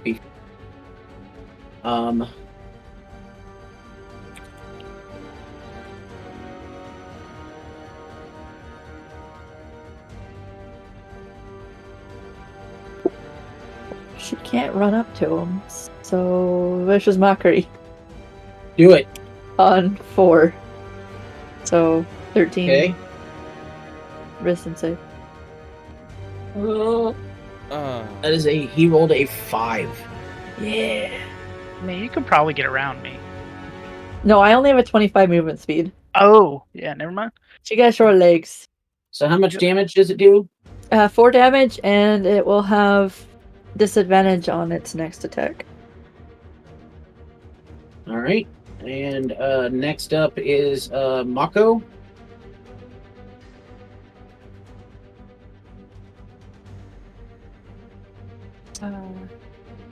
I think Mako's gonna hold her action to see if anything attacks her. Okay. Let's see here. Are you sure this is a surprise round? So Oh, right. you want to try to get in as much as you can before the crap hits the fan. Yeah, and they attacked as soon as they saw something go into the area. Yeah. I'm going with Great Axe. You're. Oh yeah, I forgot you. Okay.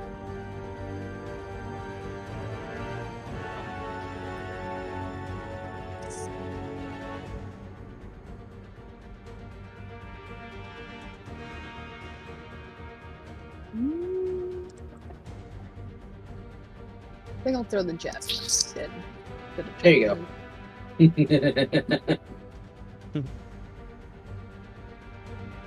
22 and then 5 for the damage. If the 22 didn't hit. 22 definitely hits. And which one are you throwing it at? 2 or 4? 2. 2, so that's 5 points of damage. Okay, got it. Next up is Guahir.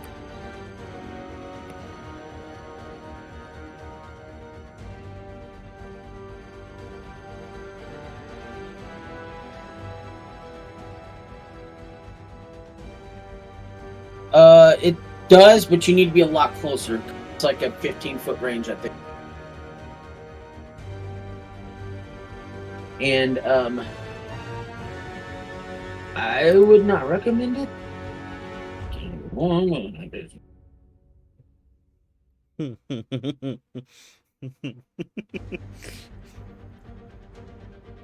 Gee, I wonder why.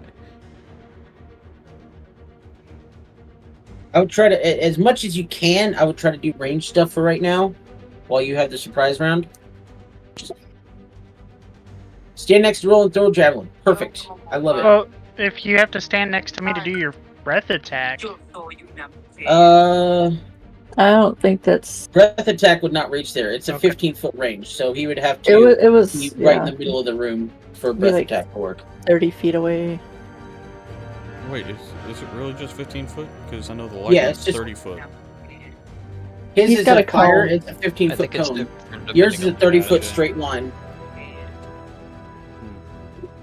Did he roll his damage yet? Because I did not see it. Or his attack yet. No. A 9 will not hit, unfortunately.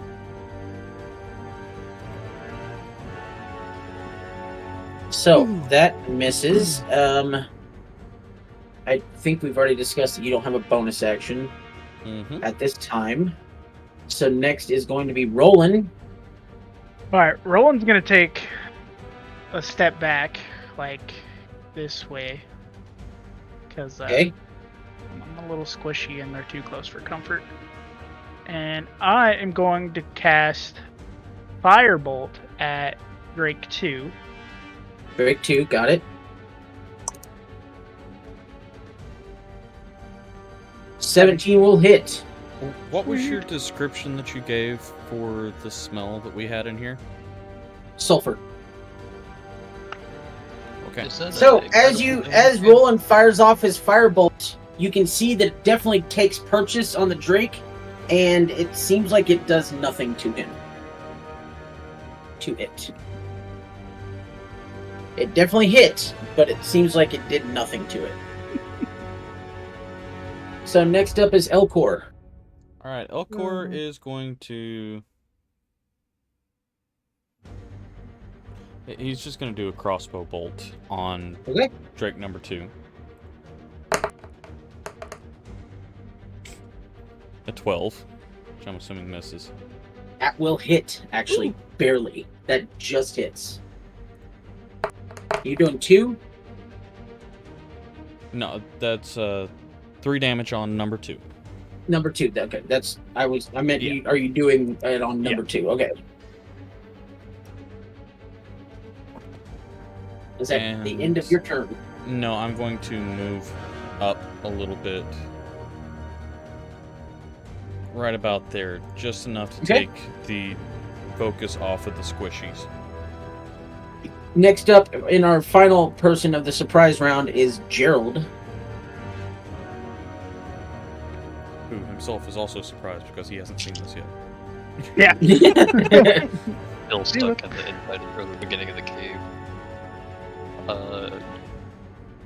He'd like to fire off with the crossbow, but where would he have to be to shoot that? At least, probably standing right in front of Roland. Alright, we'll go there. Right there. I'm gonna use you as a shield. I am glad being a human shield for you. 22 definitely hits. Alright. 9 damage. 9 damage. Let's see here. As the literal human shield. Okay, so at the end of the surprise round, having been hit several times, and so besides Elcor and Guahir, does anyone else in here speak Draconic? What did I choose? No. Obviously, those two speak Draconic because they're dragons. I speak Draconic. Okay. I picked Elcor, Goblin to be weird. Elcor, Guahir, and I believe that was Roland. Correct. So, you hear this Drake as soon as, because one of the, a javelin hit the wall, somebody threw fire at one of them, and this Drake is hurt, or this Fume Drake is 2 is hurt, 4 has taken some damage. At the end of the surprise round, they both turn around, and you hear in Draconic,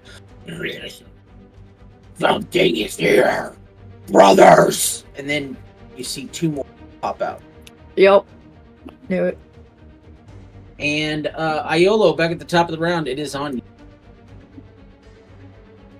Okay. So...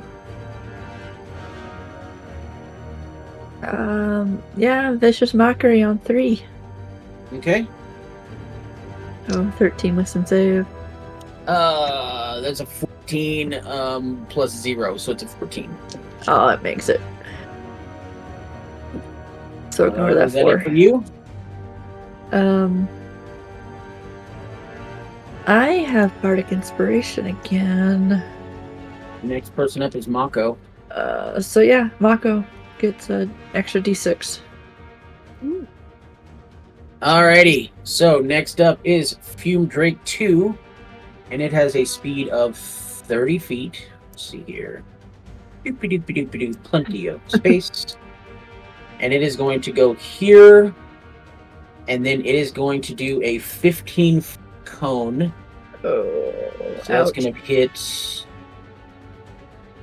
everybody. No, it's going to hit. Let's see here. He's going to go this way. It's going to hit Elcor and Gerald, and I think it's just too far to hit. No, Roland. It'll hit Roland too. Would it though? Because there's some crystals in front of us. I don't know how big they are. Or rocks or The something. crystals, those are just rocks on the ground. The crystals are on the side of the cave too. How big are these rocks? Like pebbles, no Oh. higher than your foot. Boo. Bargaining. Hey, Alright, I'm so trying. Elcor, Gerald, and Roland, this thing is going to do a scalding breath. I need all three of you to give me a dexterity saving throw. It's a little toasty. That would be an 18. 20 from Gerald. Oh no, Roland. Alright, so I am human shield. Don't worry. I heard 18 and 20. I got a 3. Alright, so I got a rock. the one who rolled a 3, you take 4 points of fire damage. The other two take 2 points of fire damage. I'm sorry, how much? Except for... Wait, Guahir is not a part of this. So, whoever rolled the 3 takes 4 points of fire damage. The other two take 2 points of fire damage. Alright. Yay. So that is it for Fume Drake 2. Fume Drake 4 is going to come up on this side and do the same thing. So it's going to go for Guahir, Aiolo, Roland, and Mako. It's going to go for rest. So once again, give me a dexterity saving throw. Guahir, Aiolo, I got a Roland, and plus Mako. 6. But here's resistant to fire damage. Okay, you still have to roll because even if it takes it, you'll just take half of that. That's what resistant means. Okay. So I saw somebody roll an 18, so you'll pass. I got 15. I'm gonna use my plus d6. By the way, all you need is an 11. Just so you know. Never mind. So Must be nice to take a save. So the people who fail the dexterity saving throw. I don't think any of us did. Okay, so the people who pass the dexterity saving throw take 1 point of fire damage. The people who are resistant to fire take 0 points of fire damage. Because he rolled a 2 for the damage. So half of that is 1 for the people who succeeded the saving throw. And the people who are resistant take another half, but since we don't do 0.5, you guys just take 0 fire damage. So, yeah, exactly. Mitch's GIF in the chat is perfect. You just get that. All right, so that was Fume Drake 4. Next up is Mako.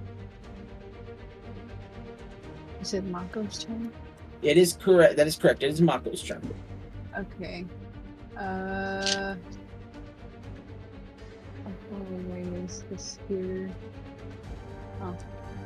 Mako's gonna throw a dagger. Or a hand axe. My apologies. Okay. Reset. At the Drake 4. Drake 4, got it. That will definitely hit. 4 damage. 4 damage. Are you raging currently? I think so, so it's +2, so that would be 6. Um, I'm not Fear, really does rage apply to melee or to ranged attacks, No, it's or is it only to- melee? Only to melee. Okay. Yeah, just melee. So just the 4. All right. So, is that it for your turn? I'll throw a second hand axe. Do it. Still at Fume Drake 4. Yes. Okay, that definitely hits. This time for 8 damage. 8 damage. Very nice. Let's see here. He is not looking good at all. Well, as far as you can tell for being a smoke monster.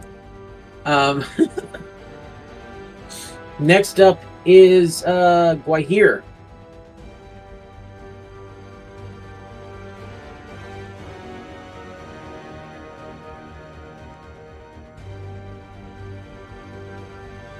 All right, so you're going to advance along the side of the wall toward Drake 4. Take a swing at it. Well, you're already right there, so that's perfect. So attack with your mace, or your Morning Star. Yeah, it's Morning Star. That is a 10. Unfortunately, that does not hit. And he cannot, we discovered earlier, he does not have a bonus action, so we're going to move. Rolling. Yep. Alright, so I'm going to take a little bit of a step back. Not feeling too good here. And I'm going to cast Ray of Frost on Drake 2. Drake 2, got it. How much damage have you taken? 11 will not hit, unfortunately. I've taken 4 points of damage. Okay. But again, I'm squishy. Do you have a bonus action, Roland? I do not. Alright, next up is Elcor. Alright, you all have heard Elcor talk so far. And he's got this really raspy voice, but he looks at the Fume Drake and in clear Draconic says, "Excuse me, sir. That was not very nice." and is going to hit it with a mace. Are you talking about Drake 2? Yes, and that's a natural And he's going to one. miss with the mace. So you see him, you guys hear him, the ones who can know what he says, but the rest of you just hear, and then he takes a swing and misses and just knocks one of those crystals off the wall with his mace. And What demon crawled out of Elcor's? Oh no, he's going feral. and is going to shout back at Roland. "We need you in here." And is going to cast Healing Word at him for 10 points. Nice. 10 healing to Roland. Alright, next up is Fume number 1. And he is going to come up and he's like his brother, going to cast a Scalding Breath. He cannot get yellow, so it's just going to be Elcor Gerald. So another dexterity saving throw for y'all. With a natural. Ignore that. I clicked that on accident. So, yeah, that went well. Got a 6. Oh my gosh. Okay, so Elcor takes 2 points of fire damage, and the person who cleared it takes 1 point of fire damage. These D8s are killing me. I'm rolling D8s and I'm getting 2. Critical on saving throws do anything? Critical success?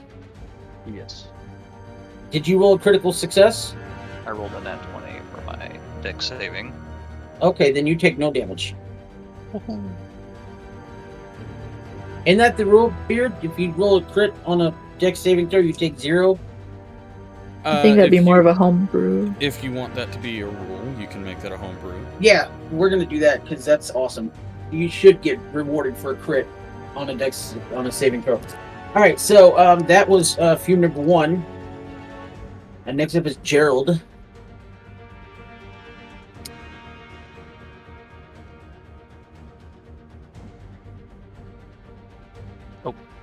Gerald is going to attack Drake number 1. Do it.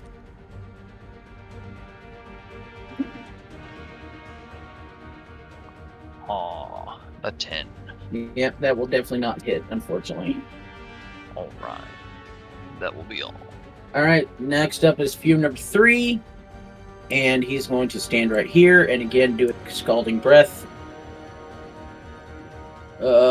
He cannot hit Mako, but he's going to go this way so we can get Guahir and Iolo. So none of the dexterity saving throws. Oh, finally. That's rude.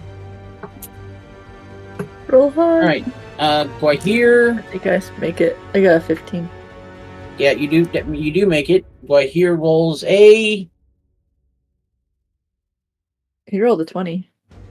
He rolled a 20. Awesome. So, he takes 0 damage. You take 4 points of fire damage. How 'Cause much? That's half of 4, because that's half of 8. I rolled an 8. And you cleared the dexterity saving throw, so you take half. Alright, so next up is Iolo. Okay. So she's going That to. vicious mockery going. No. Or it's close quarters. I can't really. You know what the most vicious thing I can say to you about your vicious mockery? It really works.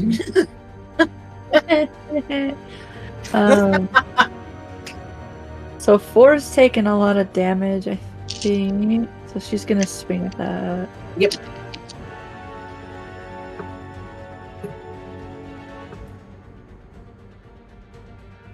What are you swinging with?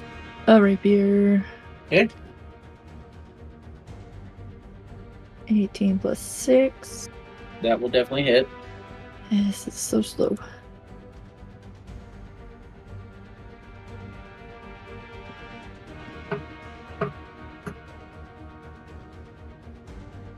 I'll take that. How much damage? Max damage. 12. Okay, so you guys see Iolo reach out with her rapier, and she brings it down on the fume drake, and it goes right through it, and it just dissipates right in front of y'all. Yay.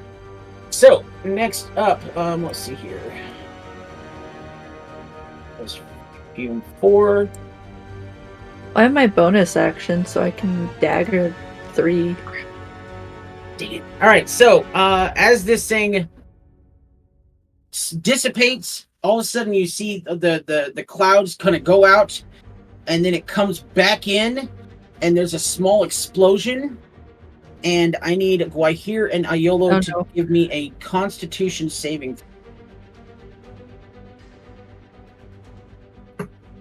I don't like this. Poor Guy here. I didn't roll well either. What did you roll? It's coming through. Okay. You said it's slow. Looks like I Guahir rolled a 5. I got 11. You got 11? Uh-huh. That is exactly what you needed. Oh. Unfortunately, Guahir is going to take 8 poison damage. Oof. From the death blow of this Fume Drake. Next up is Fume 2, and the first thing it's going is to you can see it's opening its mouth and it's trying to respark its breath. And it does not. So instead it's going to get ticked off and it's just going to try to bite Elcor. And it rolls a natural 20. Oof. So it rolls. So that's going to be 2, 3. It rolled a 1 and a 2. So good for you. 2, 3 plus 2 is 5 points of fire damage. Okay. It's crap that you got that it rolled a crit, but then you got a 1 and a 2 for the damage dice. Next up is Mako. Alright.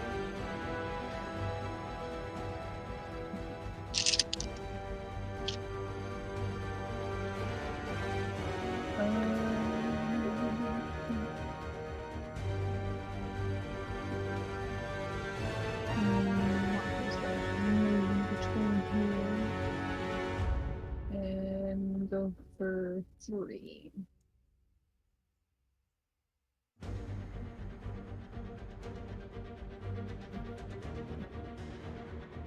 Okay, so you got you're flanking, so you get advantage. All right, so the 12 hits with the 22. Well, they both hit, so either one. So go ahead and roll damage, and that's on Fume Drake 3. Yes. Be for 9 points of damage. Alrighty. Next up is Guahir.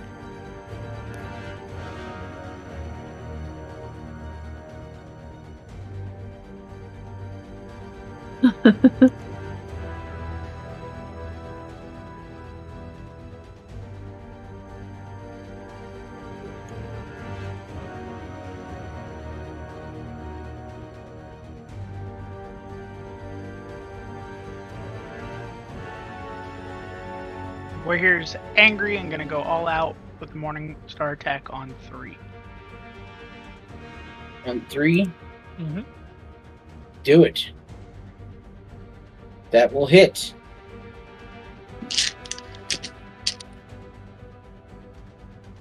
All right. 4 points of damage. And next up is Roland. Yay!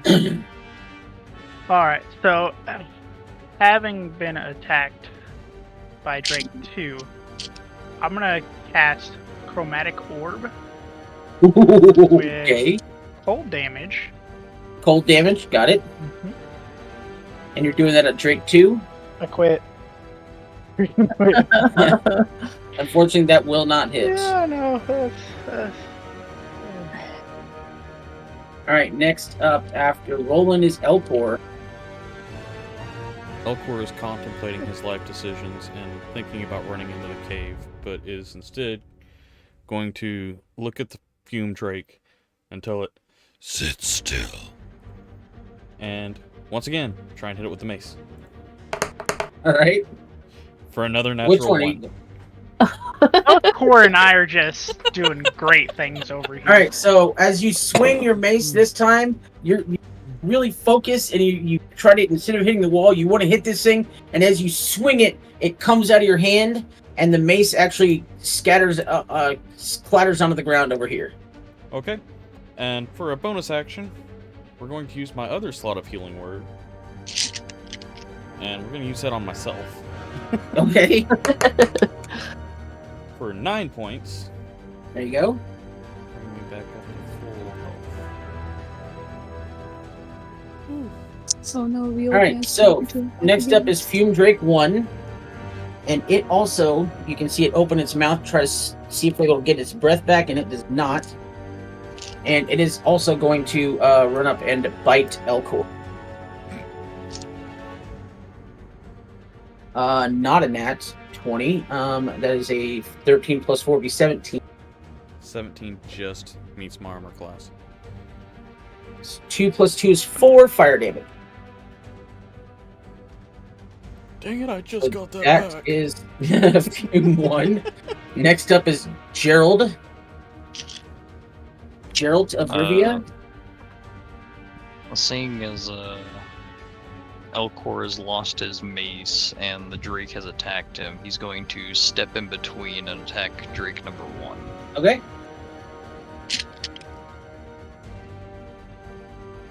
For 16. 16 will hit. And 9 damage. Alrighty. That is the first time that Drake had been hit. Alright, next up, that was Gerald. Next up is Fume 3. And it is also going to see if it can get his breath weapon back. And it does not. So it's going to bite Iolo, or attempt to. Rude. That is a 7 plus 4 is 12. Nope. 7 plus 4 is 11.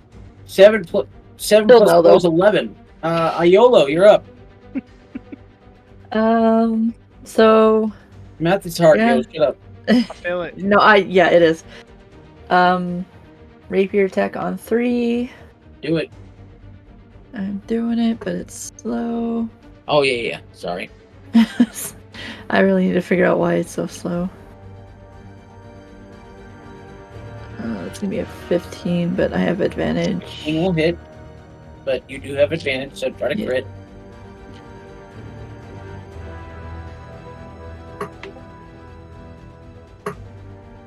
I could try that. Oh, that's lower.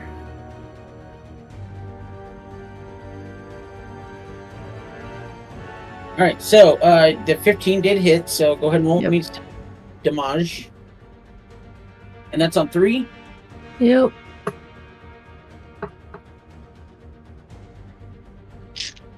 This should be an 8. 8. It is close. Next up after Iolo is Fume 2. It is once again going to... Hold on. I do have... I'm going to cast a bonus action Yes. healing word on... do I hear? Okay.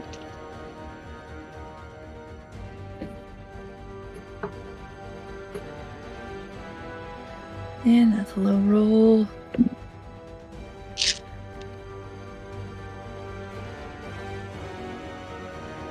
So she gets 4. Healing word damage? That's the game.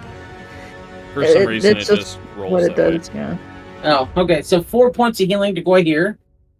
Elcor, Fume Drake 2. It tried to get his breath weapon back. It could not. It attacked you. Does a 14 hit? 14 misses. Perfect. All right. So next up is Mako. Okay, Marco's You can take another shot at Fume Drake 3 Sure am. with advantage. That will hit. And you don't need to roll advantage or damage because it had 1 hit point left. Oh no. So, Here it goes. once again, you guys see the smoke kind of dissipate, and then it sucks back in together like it's a black hole, and it explodes. And Guahir, Iolo, and Mako, I need Constitution saving throws.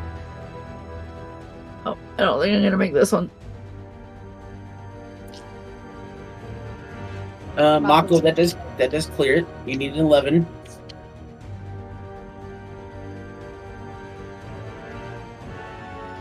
Iowa got a 9. It was nice Guys- knowing you. Let's see here. Guahir, did you roll Constitution 16. saving throw? You got a 16. So, Iolo, you take No. 1 point of poison damage. Oh, 1? Yep. I rolled a Oh. D8 and I got a 1. Well, I'm still up 1 then. point of poison damage. Hooray! All right, next up. So that was Fume 3 and Fume now Dayad. So next up, we're back at the top of the order. No, that was Mako's turn. So next up is Guahir. And Guahir is gonna return the favor that someone healed him, and he's going to healed her, and they are gonna lay on hands on Iolo. Hooray.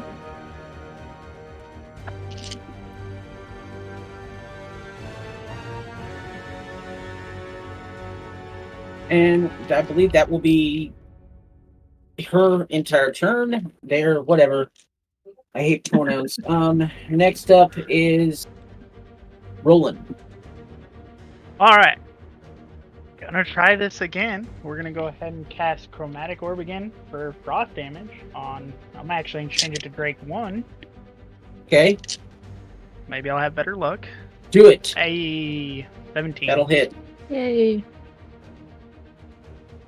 Get off my screen. Thank you. How much damage? 15. All right, so you guys watch as this ray of frost comes out of Roland's hand, and it hits this Drake. And once again, the smoke dissipates, comes back together, and explodes. And I need Elcor and Gerald to give me a Constitution saving throw. Well, Gerald got an 8. 12 succeeds, 8 fails, and those who fail take 8 points of poison damage. Gee, I'm either rolling 1s or 8s with these. so those that succeed take... Take nothing. Oh, good. It says must succeed on a DC 11 con saving throw or take poison damage. Yay. Are you still up, Gerald? Are you still with us? We are at 3 whole health points. Hey, All you're right, up. so that was let's see here, 3 and 4 dead. So that was number 1. So 1 is now dead as well. Okay, so that was Roland's turn. Next up is Elcor, there's only one Drake left. And you Drake don't have a 1 or weapon. Drake 2? Drake 1 is the only one left. Okay. Wait, no. Hold on a second. Roll I'm you good with attack how Drake you have 1. it. Yeah, whatever. Yeah. Drake That guy's left. 1 is the only one left. Okay. So, No, out of frustration... I'm sorry. We're going to do it this way. Sorry. Drake 2 is the only one left. Okay, has Drake 2 been hit? Does it look noticeably hurt? It's very hurt. Okay, good. So That's the reason I made that little swap, because it's very hurt. Out of frustration from the 2 misses and the mace going flying, I'm going to do an unarmed strike on it. Just square up and try and punch it. Do it. That'll definitely hit. And that is 4 bludgeoning damage. It's so close.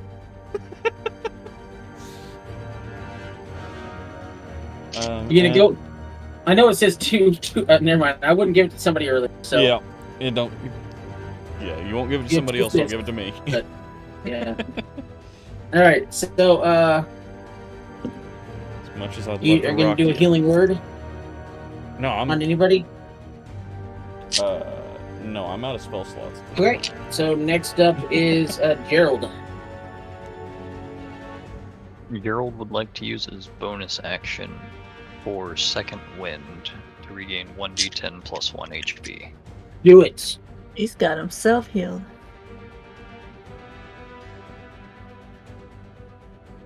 So 5. Okay. Alright. And would we have the distance to get to Drake number 2? You're right in front of Drake number 2. Oh wait, yeah, I am. That's rolling back. We're gonna attack number 2. Do it. 18. You don't even need to roll damage. Elcor had got this thing down to 1 hit point. So once again, dissipates into smoke, comes back together and explodes. And I need Constitution saving throw from Gerald and Elcor. I rolled a 3.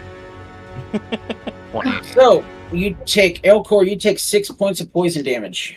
And I drop. Oh no. But that's the... We're out of initiative, right? Yes, we are. We are out of initiative. So healing word on Elcor. Okay. My last spell set. I was just gonna grab him and drag him back to the other room. Yeah. It's also a good possibility. Good idea. Oh, fun. Just make him a pinata again. Gosh. Tie a rope around him, drag him around. Hold on. I've got to sign back in. I'll just drag him. You're good. I'm gonna drag him to the other Okay. room real quick. Okay. Ugh. Elcor's just unconscious, can't do anything. But I mean, if we can still get... Yeah, that is a consistent spell in that room. So Okay. anytime you walk into that room, it's as if all you have to do is be in that room for 1 second, and it's as if you completed the L. I should have used that during the fight.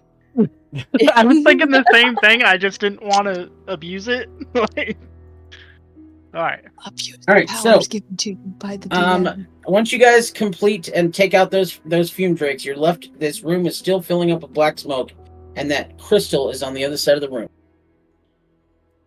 That orange crystal is over here. Right here, right? Can I do I need to do any checks on it to see what it is? You can, but you're not going to find anything. It's just an orange crystal that's stuck into a... Oh, okay. Elcor, I'm assuming you're picking up your mace, yeah. Yes. Can Mako pick up all her axes and her Yes. javelin? Everything she's like, ah. Yep, we're just throwing stuff. Okay. Who would like to try to remove this I'll do it. very odd rock? So, let's see here. Strength check. You can do a strength check, or you can just do an attack roll.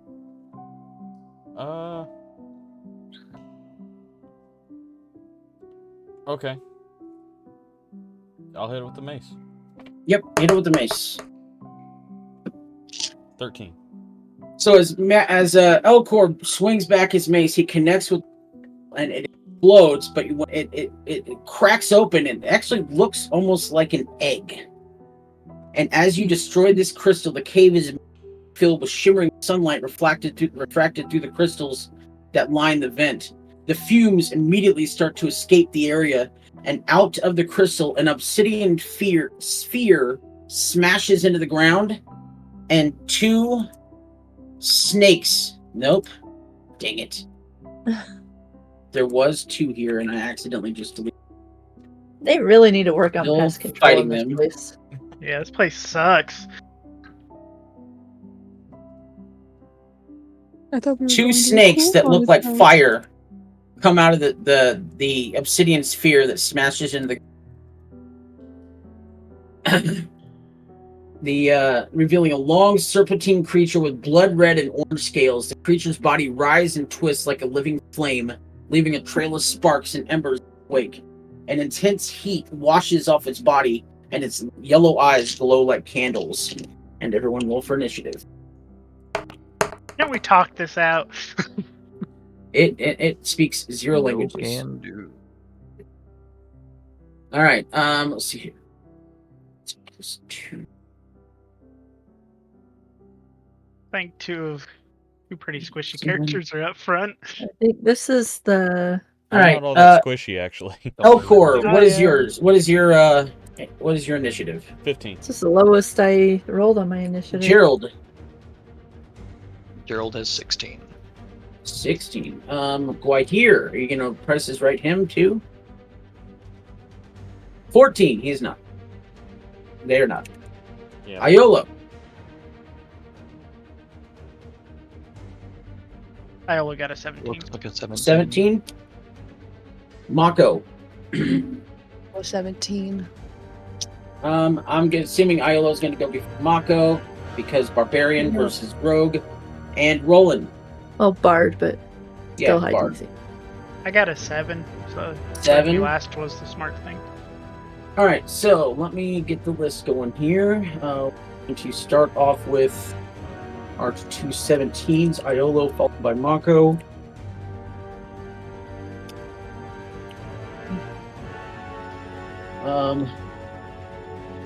Let's write everything down here.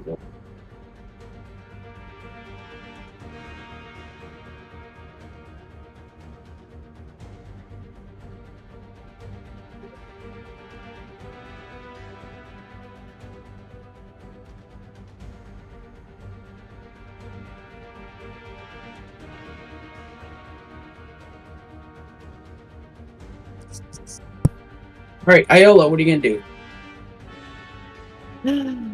Hell. I just walk up and slice at it, I guess. I need to get it. So you're going to do a melee attack roll on it? Yeah.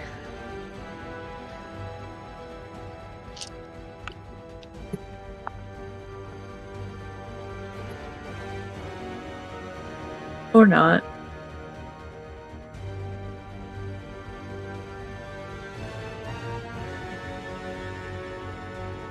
That would be a nat 1.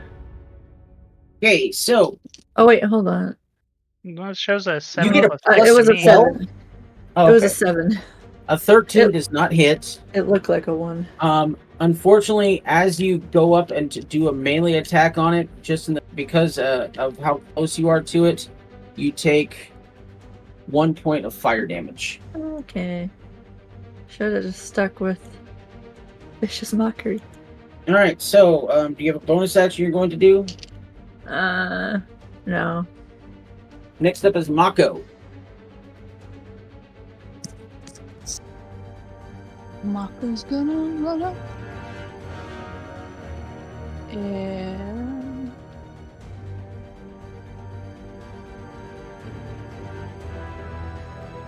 hit them And X. You throwing it or hitting it directly? I think we'll do the melee. That way I can get Okay. my page on there. So that's a 21 does hit. 4 plus 2 is 6. 6 damage. Okay. And then I'm Go going and to do use your my second. bonus action. 20. 20 will hit.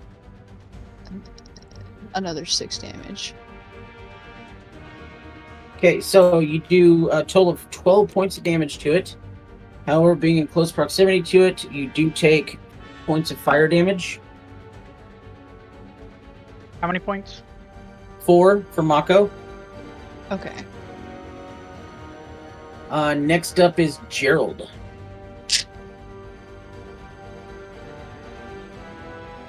Gerald will rush up and attack number 2 with the rapier. Okay.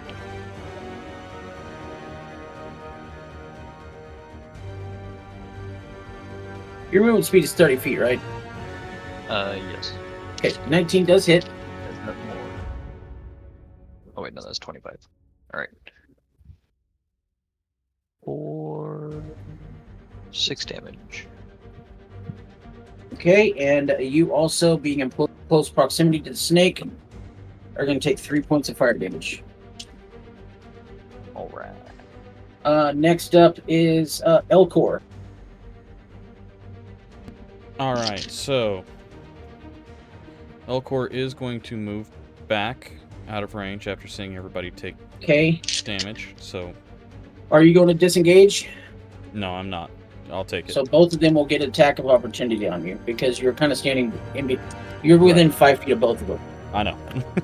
All right, so 14 plus 3 would be 17 and 21. Both hit. So then that's going to be 10 points of fire damage. Okay, well, Elcor is out again. So he starts to run away, and then they both tag him, and he drops.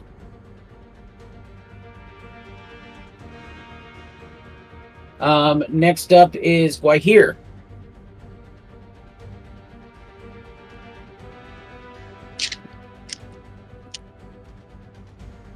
Take a few steps forward to be in range and throw a javelin to 2. Got it.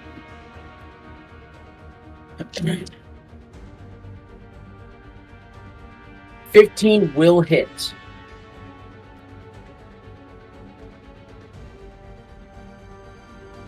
Nine points of damage. So you guys watch as Guahir stands back and tosses a javelin at Fire Snake 2, and it goes right through its head and sticks it to the wall and just goes limp as it's hanging. It is dead.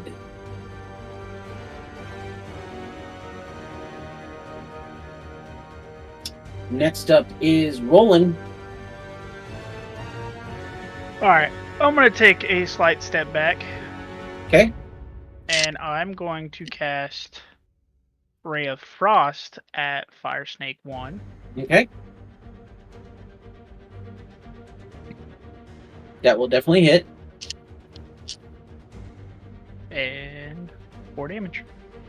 So you see as Roland shoots this Ray of Frost, and you see it hit, and you see that it does more damage than you thought.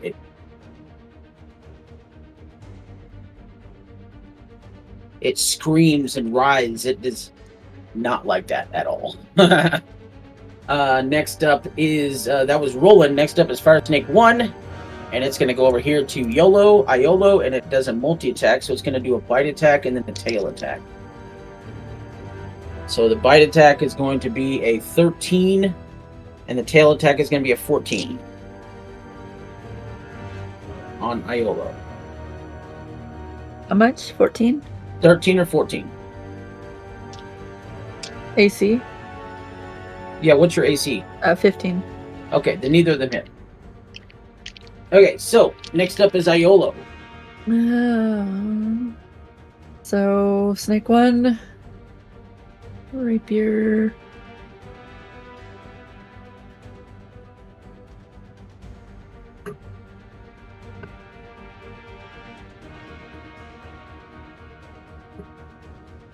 Uh, 16. 16 will hit.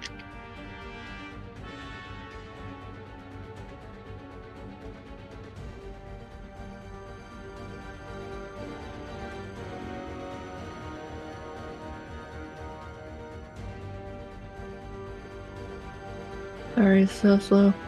That'll be a 9. Alrighty. If you have a bonus action, just to helpful remind your GM that your cleric is down. Okay, then I will. Healing word on them. That's Elcor, right? Yay. Correct.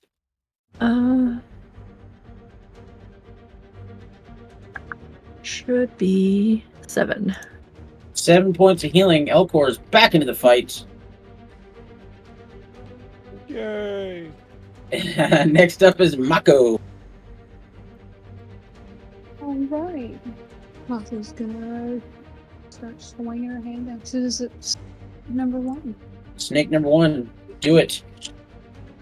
I don't think the first one's gonna hit though. That will not hit, unfortunately. Swing your second hand axe.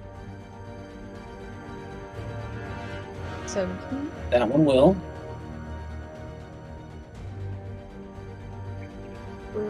Ooh, it is. It is barely standing. Oh, needs action, bonus action. Next up is Gerald. What's the range on the fire around the snakes? It's melee. Oh, Mako, I need you did melee attack. You take 6 points of fire damage. It's anyone who does a melee attack. Even if the range, or even if the reach is 10 feet? No, sorry, within 5 feet. So if you have a range within 10 feet, it will not affect you. Alright, could I do my lunging attack? Sure. Do it. It's one superiority die added to the total damage to the roll, and to increase my reach of the attack by 5 feet. Okay. Roll to hit.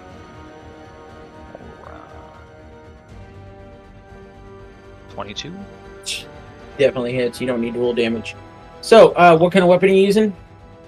Rapier. So he reaches out his rapier. He's 10 feet away, but he managed to reach out just enough, and he stabs it right in the eye, and it drops. Both snakes dead. So, My go-go gadget extendo rapier. Alright, looking we need around- to have a talk with these people. This is ridiculous. looking around, you find the egg that the snake came from is made from obsidian, and you're sure that you can fetch a bit of gold for these pieces. So you're able to pick up 25 chunks of obsidian, each worth 10 gold apiece. Each of us can pick up 25? No, it's 25 total. Yes. Oh. Okay. 25 total. So you guys, the enemy's defeated, the blockage cleared. You immediately feel an overwhelming sense of joy and relief wash over your body. And as you guys come back into this cave with all of the mic in it, you see them dancing and cheering. You hear countless voices. They did it. We're saved. I can't believe it. He's waking. And then you hear Hipses come into your head again, and he leads you into this other chamber. Do we get the long rest again? Yeah, as soon as you walk in the chamber, long rest activates. We all we need it, bub. So Hipses leads you all into this other chamber. And he says, "You are true to your word. Please come with me to our sanctum." Man, this voice is killing me.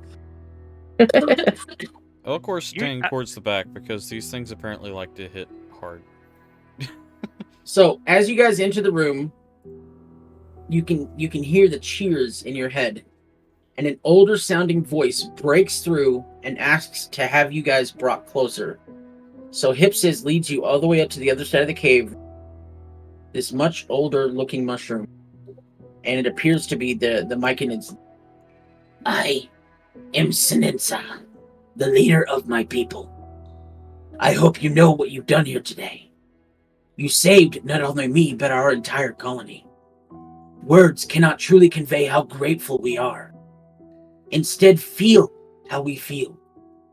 You're then immediately overwhelmed with a plethora of emotions yet again, even stronger than happiness, the sense of a bright future, hope, reverence, and so many more. It's unlike anything you've ever felt before. You find yourself, even the most stoic among you find yourself wiping tears from your eyes. Please, take this as a show of thanks, along with anything else that you found here. And then you're handed a giant chunk of mushroom, the same type that the other Myconids seem to have been using on Sinensa. And it's called a ruby peril. And if you take it to Tarak, he can use it to make an elixir. You are always welcome among me and my people. And with that, you guys make your way back to Dragon's Rest. So you guys leave. You got the ruby peril, and I think you guys... did anyone write down how many of the heart mushrooms you got earlier? There were 6? Yeah, I think it was 7. Because it was 2 d6s. And I think I rolled a 6 and 1. So, you guys, let's see here. You guys eventually make it out of the cave. You make it back to Dragon's Rest. And as soon as you get back to Dragon's Rest, Blep runs up to you and tells you how he protected the village while you were gone. But that, and I believe your guys' tokens are up here in the, but that Runara has requested your presence in the temple. Mako reaches out her hand as if to scratch Blep's head. Good job, Blep. You've protected us all. Actually, no, I'm sorry. Runara doesn't request your presence, Tarak. And so Blep will lead you down to Tarak's room, and he's actually standing right outside the room as you guys come down to meet Tarak. I'm going to look at Blep. So that knife came in pretty handy. And just inch a little closer to him. Personal space. Does a 15 hit? Yeah, it hits me. He's not going to want to do that. So... Well, you know, right now. 2 points of piercing damage as Blep stabs you and then runs away. As he's running away, I'm casting Firebolt. And disappears down behind Tarak. Are you gonna cast Firebolt? Yeah, he stabbed me. Alright, we're gonna do this. Have you met me? Oh boy. This is where things get interesting. I'll make it go right before his feet, just to scare him enough. And so...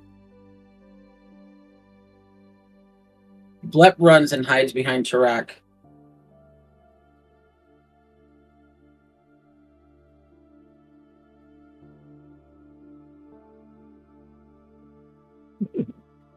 Yeah, dang. Look at all these squishies. I said I didn't hit him. I shot it right before his feet. Like, just to scare him away. Out of all the ways we could have died today. All I said was the knife was useful. As you you're standing right next to as you cast the firebolt, Renara seems to snatch it out of the air and puff it out of her hand. And she gets really close to Roland. Don't mistake our hospitality weakness. Leave Blep alone. Hospitality? The fool stabbed me. Because you didn't leave him alone. All I said was he had a He nice told knife. me all about your insistence and continual harassment of him. It's a dagger. Harassment. Obviously, it's not magical. Obviously, it's not. Blep thinks that it is, and it helps him. So who are we to say otherwise? Leave him alone. Is this understood? I'm gonna look at her for now and walk away. I believe Tarok wants to see you. And so you guys continue down.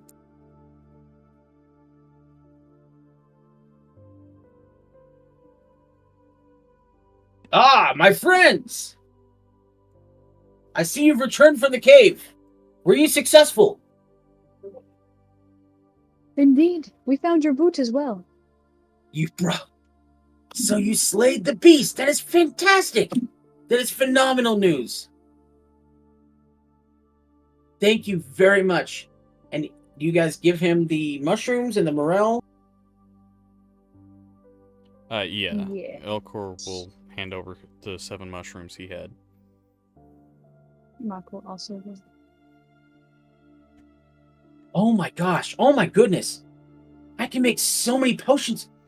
A ruby morel? Where did you guys find this? They gave it to us. Magical places. Guys, thank you so much for this. I will get started right away. If you come back in the morning, I'll have several health potions, 2 each for all of you, as well as an elixir of health. And thank you so much for this. You guys are beyond phenomenal. If you haven't checked out the shipwreck, maybe you should try checking that out next. But thank you so much. And then he disappears back into his workshop. And then you guys all level up. Woohoo! And Hooray. that will be the end of this session.